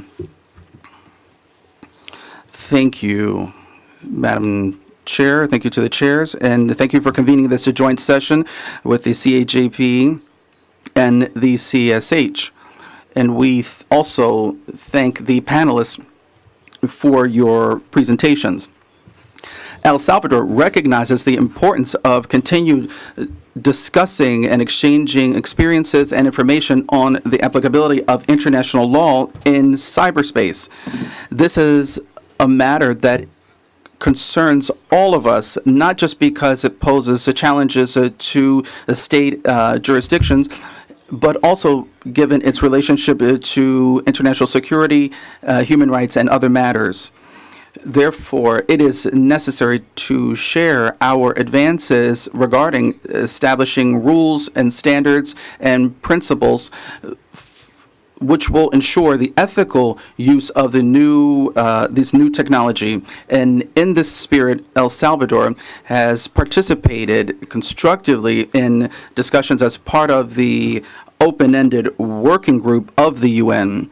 My country believes that cyberspace has gained ground, and this is allowing us to reaffirm that international law is applicable in this area, and therefore the functions and regulating principles are key in this regard.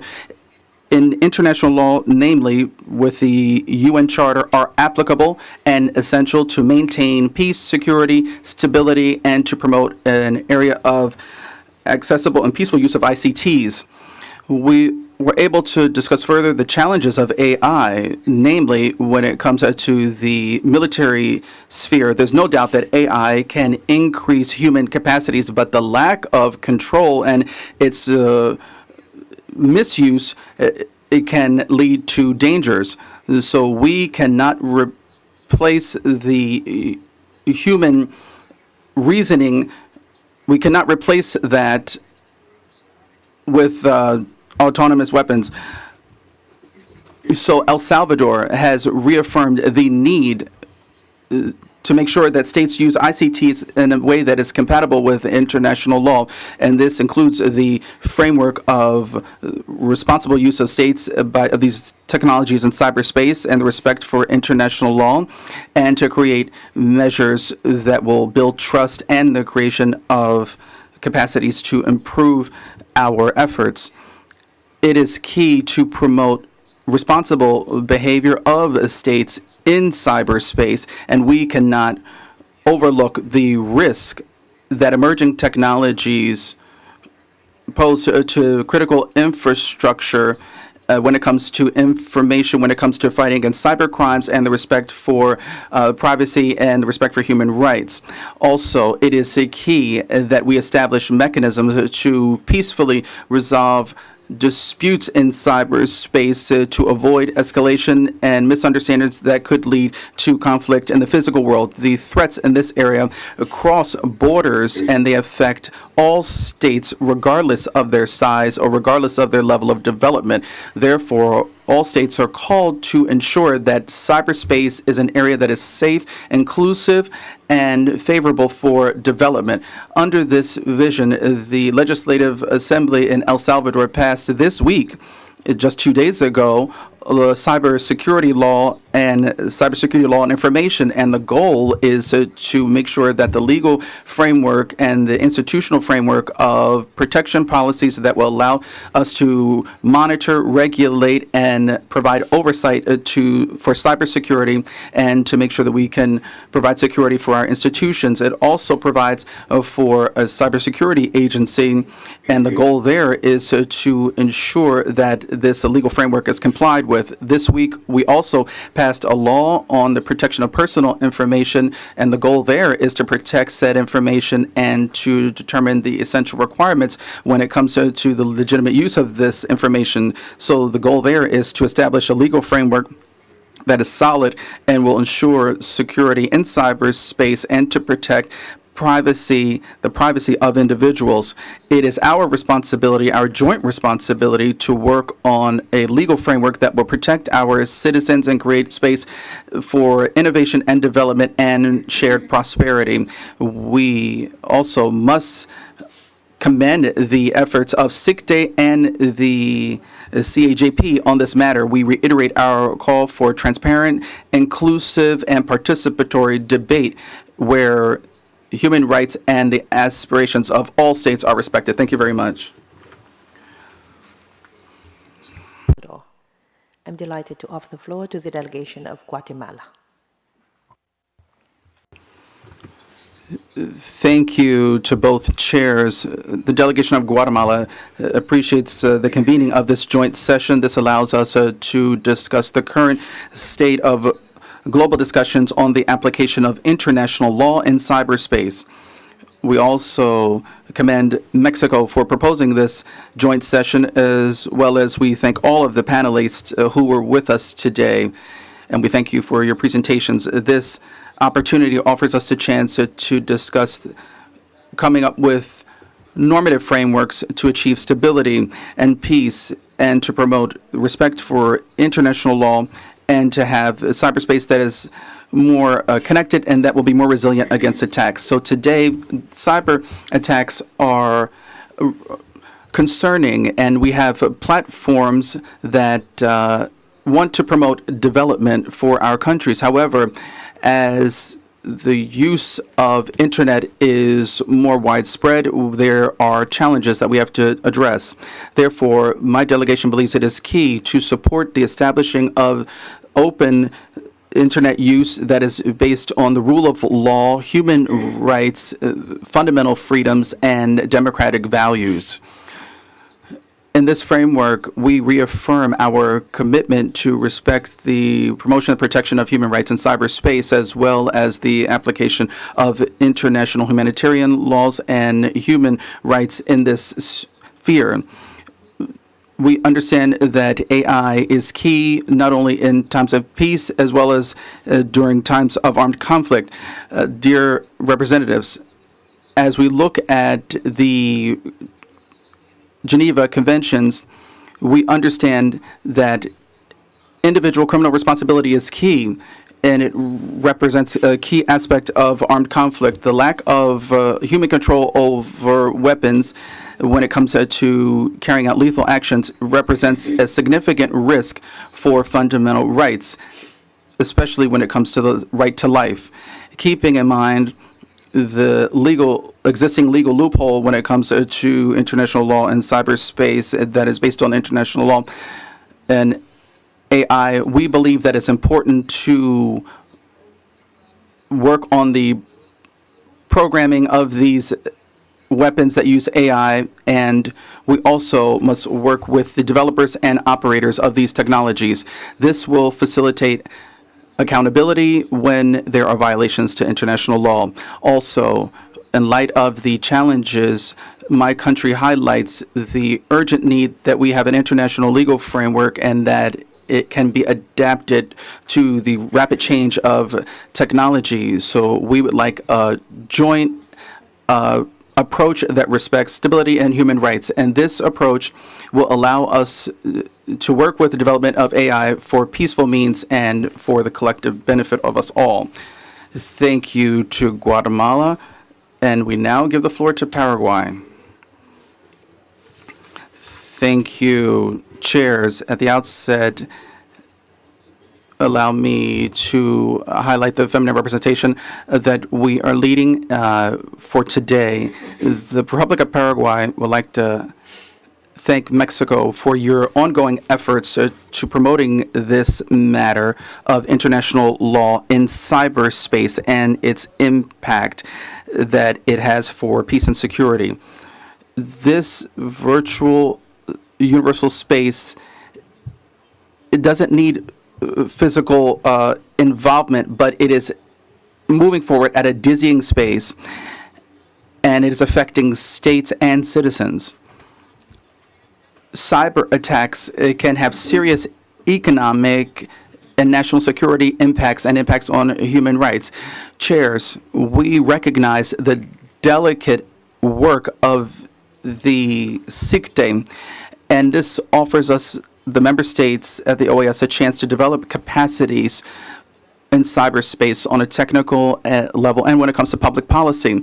The response team in Paraguay has been working with SICTE quite closely since 2014, and in June this year we formalized our national strategy on cybersecurity 2024-2028 under the leadership of the Ministry of Information Technology and Communications. This allowed us to work and make sure that these emerging technologies are monitored, and we can work with the public and private sector, the government, academia, civil society, and where we can establish specific actions to make sure that all of those involved are working to strengthen digital resilience and to ensure a safe environment. Also, we are a member of the open-ended working group of the UN on the advancement in the sphere of information and communication technologies when it comes to international security. And we are paying close attention to the applicability of international law in cyberspace, including the possible impacts of this when it comes to humanitarian impacts. When it comes to artificial intelligence in the military sphere, we are in the process of coming up with regulatory frameworks based on the promotion of the peaceful use of these weapons. And we want to avoid the militarization and irresponsible use of these weapons and to do this without fostering aggression. So it's important to work with AI and make sure that when we're dealing with cyberspace, it is done safely through logistics and intelligence within the framework of human rights and international law. Therefore, we recently signed on to policies for responsible military use of AI and its autonomousness. Finally, we must highlight the international cooperation that we're working on to address this issue in all spheres. That way, our country can face in a more effective fashion the cyberspace challenges on this matter. Thank you very much. Paraguay. The delegation of Peru is recognized. Thank you, chairs, and to the distinguished panelists. Greetings to everyone. In a world where digital borders are expanding faster than our ability to regulate them, cyberspace has turned into a new pillar for peace and security in our societies. Peru appreciates the opportunity to participate in this joint session to discuss the challenges and opportunities when it comes to the integration of new technologies and artificial intelligence in different areas, from the economy, education, to security and in defense. Our country is firmly committed to the promotion and the protection of peace, security, and the respect for human rights in the region. We understand the benefits of emerging technologies and what they can offer. We also are concerned, however, about the risk that they pose when it comes to cybersecurity and stability, namely when we are talking about the use of autonomous weapons that are able to operate independently during conflicts. Therefore, we have implemented measures in our country which establishes a governing framework when it comes to dealing with this matter. This framework recognizes digital security as a state of trust necessary for the development of the economy and will ensure us to protect our citizens when it comes to the threats in cyberspace. However, Peru is also aware that in light of the rapid evolution of these technological capacities, we must expand our disarmament vision to address the threats of lethal autonomous weapons.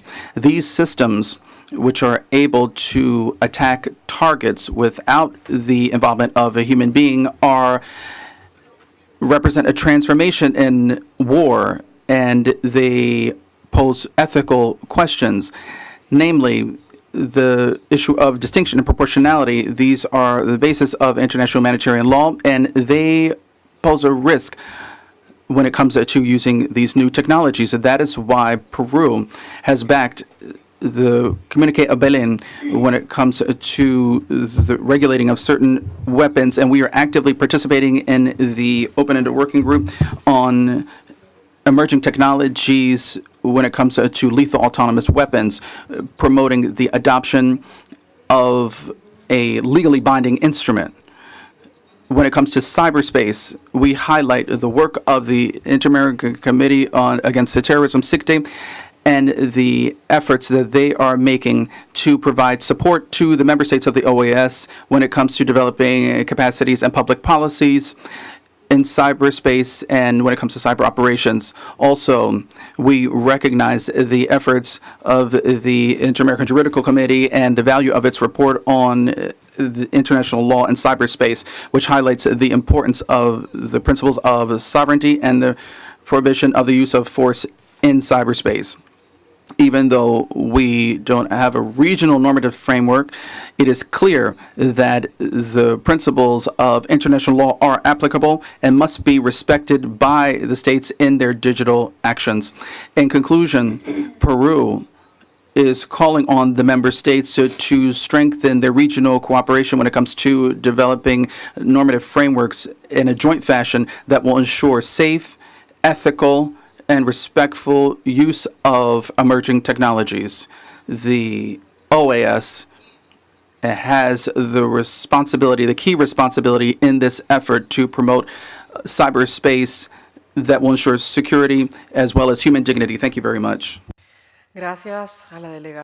Thank you to the Peruvian delegation. Now we'll give the floor to Ecuador. Thank you, chairs. And to the permanent representatives, alternate representatives, good morning.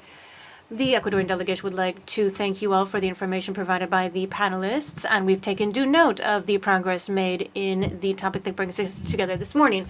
It's fundamental to have the opportunity to reflect and dialogue on global advancements in the area of digital technology, where security and stability of cyberspace are strategic for our hemisphere.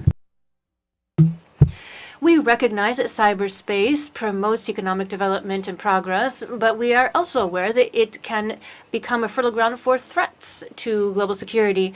And we are concerned that AI is not only redefining the capacities of states in terms of defense and security, as we have heard on many occasions, it also may alter essential aspects of international law, such as sovereignty, jurisdiction, protecting human rights in the digital environment. And in this context, we reiterate the need for us to set universal, clear principles that govern AI in cyberspace, ensuring that these technologies are developed and used ethically, responsibly. We agree with the statement by the Secretary for Legal Affairs that we must adapt and address new challenges presented by AI in cyberspace, such as the use of AI algorithms in decision-making with a high impact, as well as protecting personal data and diversity and privacy, as well as preventing cyber attacks and other threats to international peace and security. Therefore, it is fundamental for the community to continue working on the regulatory framework to allow us to address technological innovation while preserving respect for sovereignty and human rights. Ecuador has implemented a regulation on digital transformation and driven the adoption of digital technologies in various sectors, promoting efficiency of services both in the public and private sectors. We underscore the implementation of electronic signatures and administrative paperwork, among others. With this in mind, we reiterate our commitment to continuing to collaborate actively in all fora to drive inclusive dialogue and allow states to address these regulatory aspects and ethical implications of AI in cyberspace. Ecuador calls for international cooperation to establish guidelines and standards that ensure that AI becomes a driver of sustainable development and global security in a digital environment that is safe, ethical, and respectful of international law. Thank you very much. Thank you very much. The chair recognizes the delegation of Brazil and offers the floor.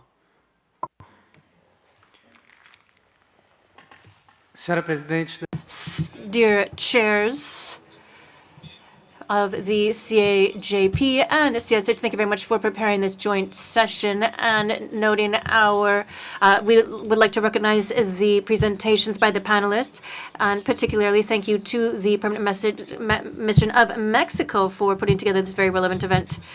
The Permanent Mission of Brazil understands that the OAS plays a relevant role in addressing cyberspace issues driven by the CAJP and the cybersecurity program at SICTE. And we also underscore the important contributions made by the Inter-American Defense Board.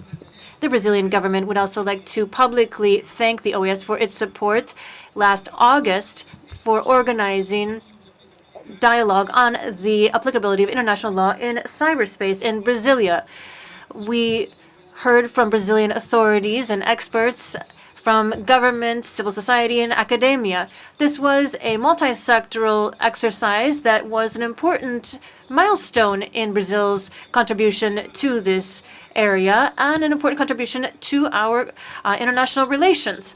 We also recognize the efforts of the OAS in organizing the working group on cooperation and measures for strengthening cyber confidence building held in February 2024 in line with the Secretariat for Legal Affairs. And we would like to take this. We had the opportunity to hear from representatives of the UN on research carried out in the area and here on standards of international law and behavior of states in cyberspace as a report, and we held constructive debates on this topic among all member states.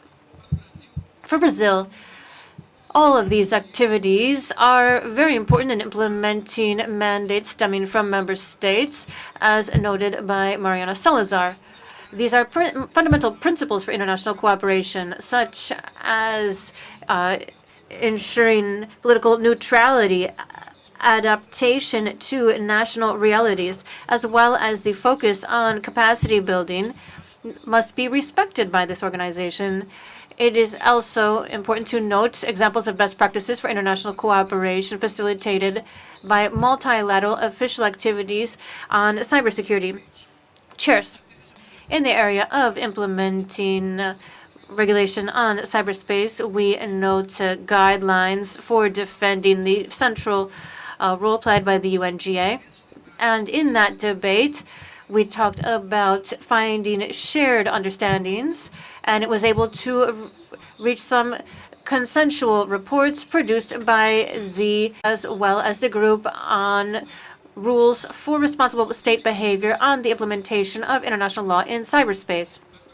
For Brazil, the UNGA is the main forum for debate on cybersecurity and the inherent legitimacy of multilateral universal cooperation through government expert groups and open-ended working groups. The UNGA has been able to gradually build universal understandings on the applicability of international law in cyberspace.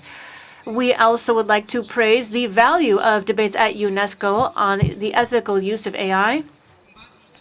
Based on these multilateral debates, and also we had many examples for reflection, we held consultations with various sectors of governments, the private sector, and civil society, and Brazil was able to draft and publish its national position on this topic, which is a part of the UN official document. Chairs, Brazil supports the initiatives organized by the OAS with incentivize building national positions and consensus, and we recognize all national efforts along these lines aimed at recognizing the role of international law in cyberspace, and therefore we underscore the need to critically think about respecting academic research on this topic, which is not necessarily the expression of an opinion of states or diverse societies. From a legal perspective, the Brazilian government underscores the importance of avoiding any silence from sovereign states on respecting these theses being interpreted as agreement or government's position on this topic. This is highly complex, and we need to ensure that we make national decisions that reflect the new reality in which we live. Finally, thank you for the opportunity to share our thoughts, and we are here to work with other countries of the hemisphere in order to share our perceptions and assessments of this topic in multilateral fora as well as in our bilateral relations. Thank you very much. Gracias a la delegación de Brasil. Thank you to Brazil. We give the floor to the United States. Thank you, Madam Chair. And thank you to the organizers for convening this today's session on this very important topic. The U.S. appreciates all the work that the OAS has been doing on this topic over the years, including today's session. As many speakers today have pointed out and confirmed, there is consensus that international law applies in cyberspace and to the use of AI. It's our view that international law applies to all emerging technology, and we don't see any loopholes or gaps that would need to be filled at this stage. But we do believe that it's critical for states to continue discussing how international law applies. As has been highlighted by other speakers, the issues here involve the very core principles and rules of international law, including the UN Charter, respect for sovereign equality, the prohibition on the use of force or the threat of force against territorial integrity and sovereignty of other states. And these are fundamental rules that have developed over time and we believe are flexible enough to address the challenges posed by cyberspace and developing technologies such as AI. We would note also that where AI is concerned, we believe that existing international law applies to the use of these technologies. And again, we don't see a gap necessarily in that framework. It's important to be very clear what are the requirements of existing and binding international law, and it is important to continue discussing that in the context of AI. We would note that in the U.S. view, well-established international legal principles of state and individual responsibility continue to apply when states and persons use AI and autonomy, including autonomous weapons systems. The use of AI and other emerging technologies does not provide a basis for excluding legal responsibility. We would also highlight that the United States in 2023 launched a political declaration on responsible military use of artificial intelligence and autonomy to build international consensus around norms of responsible behavior that will enable states to harness the benefits of AI for legitimate purposes while dissuading irresponsible or destabilizing behavior. This declaration provides a foundation for further dialogue and collaboration, including through expert-level exchanges among endorsing states. Earlier this year, the U.S. convened the inaugural plenary meeting of the endorsing states of the political declaration, which will kick off the implementation phase of the declaration. We also heard earlier that there have been at least 30 states, and I think the count actually may be closer to 38 or 39, that have offered their national positions on how international law applies in cyberspace. But unfortunately, we still have only a handful of states from our hemisphere that have made public statements, at least written ones. And we would like to see more states from our region offering their views. And we've actually been seeing that in the open-ended working group, which we are very pleased to see. And the United States thinks that capacity building to support states in developing their national positions is critical. This is something that we strongly support, including through UNIDIR's program to help states develop national positions. And I would note also that, as we've heard earlier, after the current open-ended working group completes its work in July 2025, we hope to have a permanent mechanism that will be inclusive and action-oriented in order to implement the framework for responsible state behavior in cyberspace. And this will include further work on international law so that we can strengthen our common understandings of how it applies in this context. We encourage all states to continue these important discussions here at the OAS and in other fora, such as the UN. Thank you. Thank you very much to the delegation of the United States. I'm pleased to offer the floor to the delegation of the Dominican Republic. Thank you, Madam Chair. In representation of the Dominican Republic, we thank the CAJP and the CSH for organizing this space for reflection on a growing topic that's very important to the region and the world. And we also would like to recognize the leadership of Mexico for always bringing these topics that are so relevant to the table. Today, cyberspace raises complex threats for international development and cooperation, particularly in this era of digital transformation that is accelerated by new technologies such as AI. And international law is applicable to cyberspace, yet there are vacuums that lead to confusion in the face of new technological realities, particularly in conflicts in which cyberspace increasingly becomes relevant.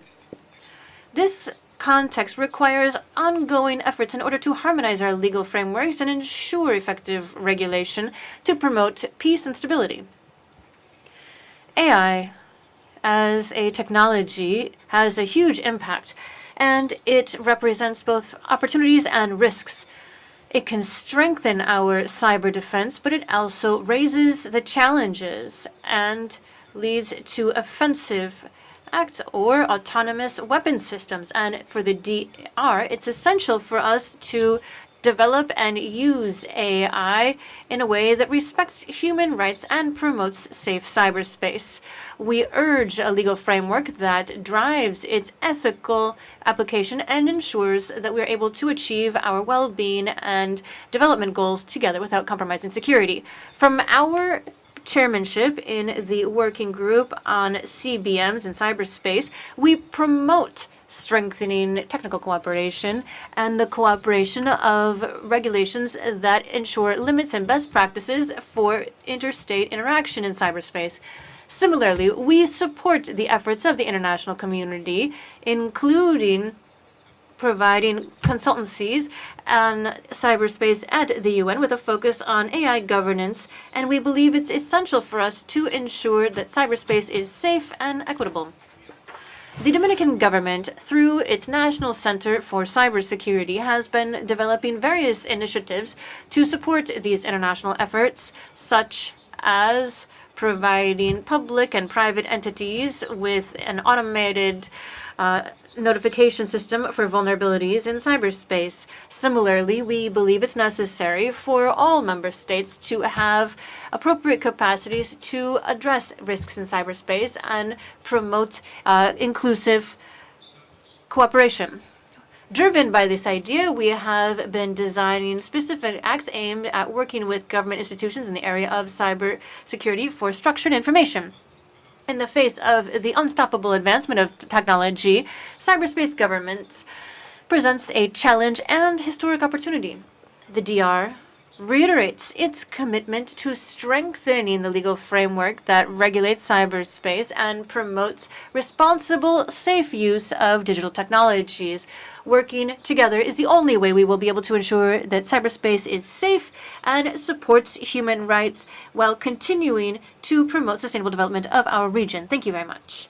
Gracias a República Dominicana. Thank you to the DR. We give the floor to Uruguay. Thank you to both chairs. Also, thank you very much for all of the interventions from all of our distinguished panelists. The global panorama of cyberspace has radically changed in the last decades, and it has continued to evolve from isolated incidents to a systemic issue that is a challenge for security and stability. Interconnection is increasingly growing, and we see intelligent devices that have led to a highly vulnerable cyberspace where malicious actors are able to find fertile ground for their operations.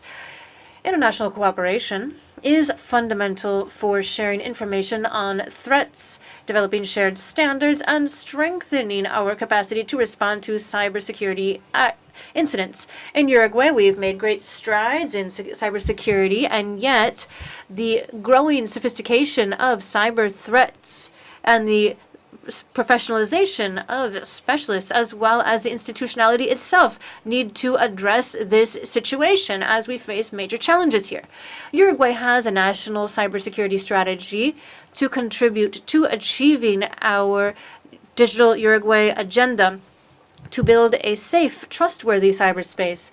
Additionally, we're striking synergy with many national policies and strategies in compliance with international treaties and agreements with other countries as well. We have a national defense policy that is coordinated in the face of cyber threats that may impact national security, and our national emergency policies in order to align our efforts in the face of any incidents which, due to their severity or magnitude, may affect the national stability.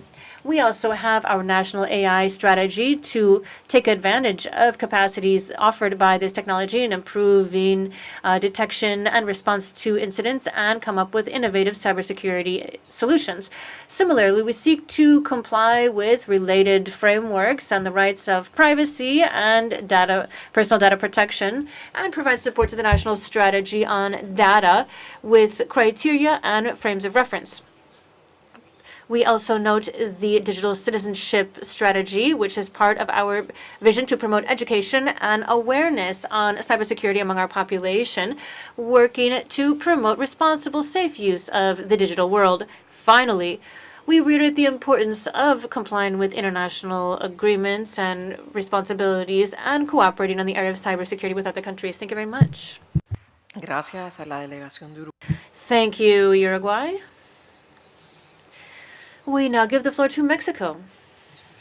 Thank you very much, Chair.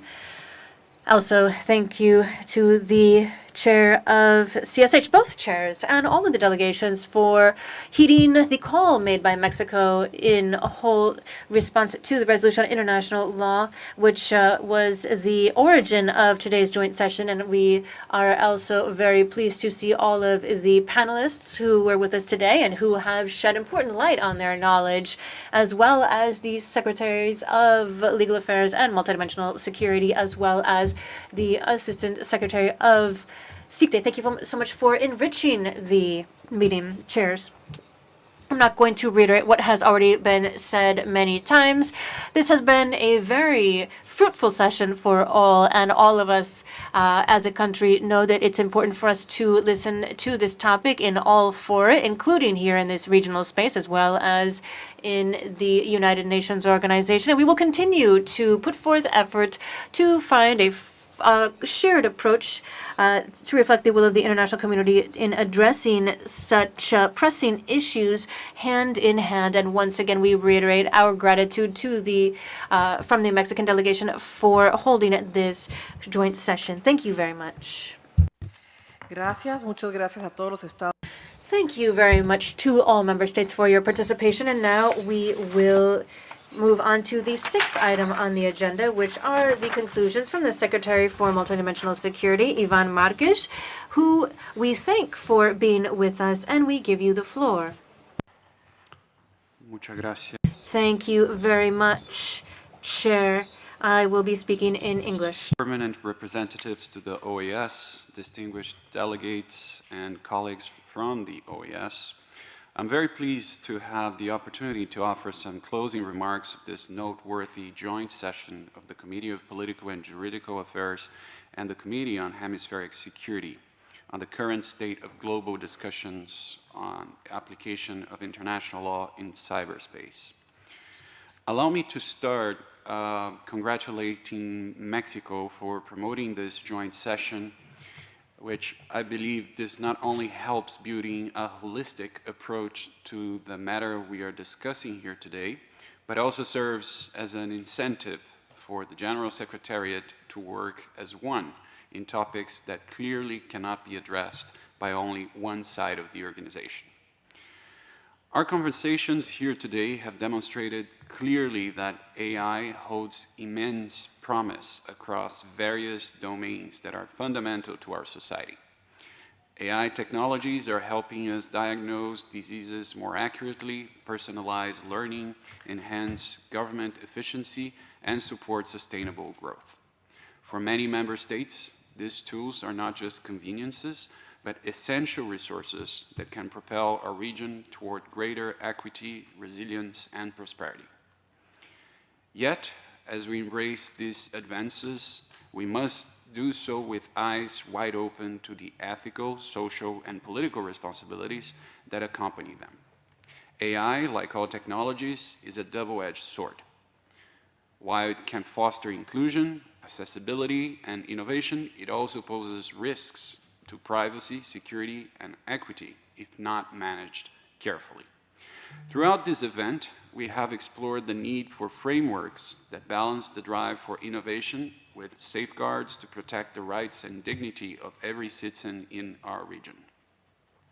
By placing this issue high on our political and security agendas, we have reaffirmed our commitment to a shared vision of AI as a force for good, a tool that must work within the bounds of our collective values of transparency, accountability, and respect for human rights. The United Nations is actively engaged in promoting the responsible development and deployment of artificial intelligence to foster sustainable and inclusive growth. Some of the key initiatives to date include UNESCO's ethical guidelines on AI and the International Telecommunication Union's AI for Good, a platform for innovation that aligns AI advancements with the UN's Sustainable Development Goals. The UN Institute for Disarmament Research, UNIDIR, is implementing a project towards responsible AI in defense, which seeks to build a common understanding of the key facets of responsible research, design, development, deployment, and use of AI systems to examine the operationalization of responsible AI in the defense sector. Within our region, many OAS member states are actively developing frameworks and regulatory approaches for responsible AI use. Chile, Brazil, and Uruguay have introduced national AI strategies to promote innovation while safeguarding data privacy and security. We understand that also Peru and the Dominican Republic are moving forward with approaches focused on training, infrastructure, and regional cooperation, and that Colombia and Mexico are in the process of formulating AI strategies that focus on inclusive governance and ethical development. But what can the OAS do? The OAS core pillars of security, human rights, integral development, and democracy uniquely position us to adopt a comprehensive approach to AI that considers its diverse implications. By harmonizing efforts, the OAS can address AI from multiple perspectives, fostering ethical and responsible AI development across the Americas. Such alignment would enable member states to access shared resources, technical expertise, and policy recommendations, and empower the OAS to promote AI as a force for innovation, inclusivity, and security across the region. In fact, to jumpstart the process, the Secretariat for Multidimensional Security through SICTE will convey next month all departments within the OAS to facilitate a secretariat-wide discussion on this issue. It is our hope that this meeting will facilitate greater understanding of the various AI-driven initiatives across the organization and contribute to building greater organizational synergies and cooperation in their implementation. We also hope that the results of this internal meeting will provide useful inputs for our member states and the various political bodies that will continue to address this issue in the months and years ahead. Because we believe that it will be important for the mandates emanating from these political bodies to be successfully aligned, thereby ensuring the most effective and impactful use of resources. Distinguished delegates, we find ourselves at a critical juncture, one filled with possibility, responsibility, and the exciting yet challenging task of shaping the future. Artificial intelligence will continue to present both opportunities and challenges, and the need for ongoing open dialogue and collaboration has never been greater. AI is cross-sectional in every sense of the word, and will require the partnership and cooperation of all OAS departments and all OAS political bodies to create a framework within which the region can harness, hopefully in a safe way, the immense possibilities of artificial intelligence. Thank you. Muchas gracias. Thank you very much to Iván Márquez, the Secretary of Multidimensional Security of the OAS. We are delighted to be with you at this joint session. And now we will move on to the closing remarks from the Chair of the Committee on Hemispheric Security, Ambassador Jacinth Henry Martin, the Permanent Representative of St. Kitts and Nevis to the OAS. Chair, I give you the floor. Gracias, colega presidenta. Thank you, Chair. Colleagues, honored guests, participants, as we conclude our meeting, I would like to extend my deepest gratitude to each of you for your thoughtful contributions and the dedication you have shown toward advancing our understanding and collective approach to international law in cyberspace. Today's discussions have underscored not only the urgency of these topics, but also a shared commitment to addressing the evolving challenges that digital technologies and artificial intelligence bring to the international legal landscape. Throughout our dialogue, several areas of consensus emerged that reflect our common values and aspirations and highlight the need to ensure that our approach to cyberspace remains aligned with established norms of international law. Moreover, there is a shared recognition of the need for continued vigilance and collaboration especially as AI's capabilities expand, introducing both unprecedented opportunities and potential risks.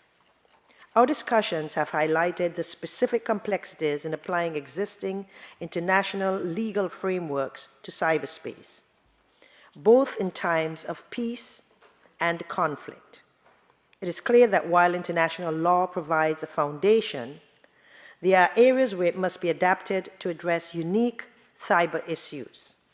Cyberspace must not become a new theater of conflict, but rather space governed by rules that prioritize peace, security, and human rights, and human dignity.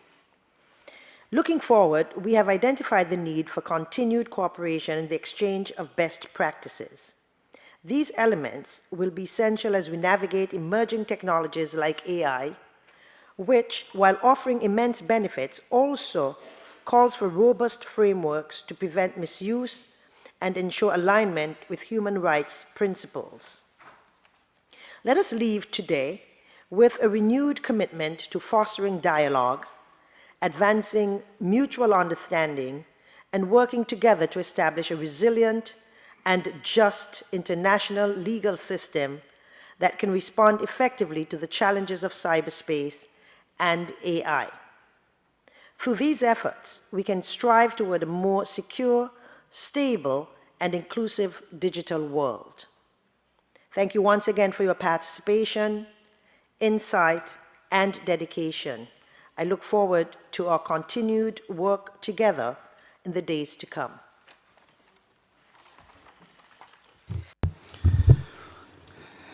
Dear Chair, thank you. It's a true honor to have presided along with you over this joint session of the CAJP and the CSH. Also, I commend Ambassador Baños for the moderation of the panel.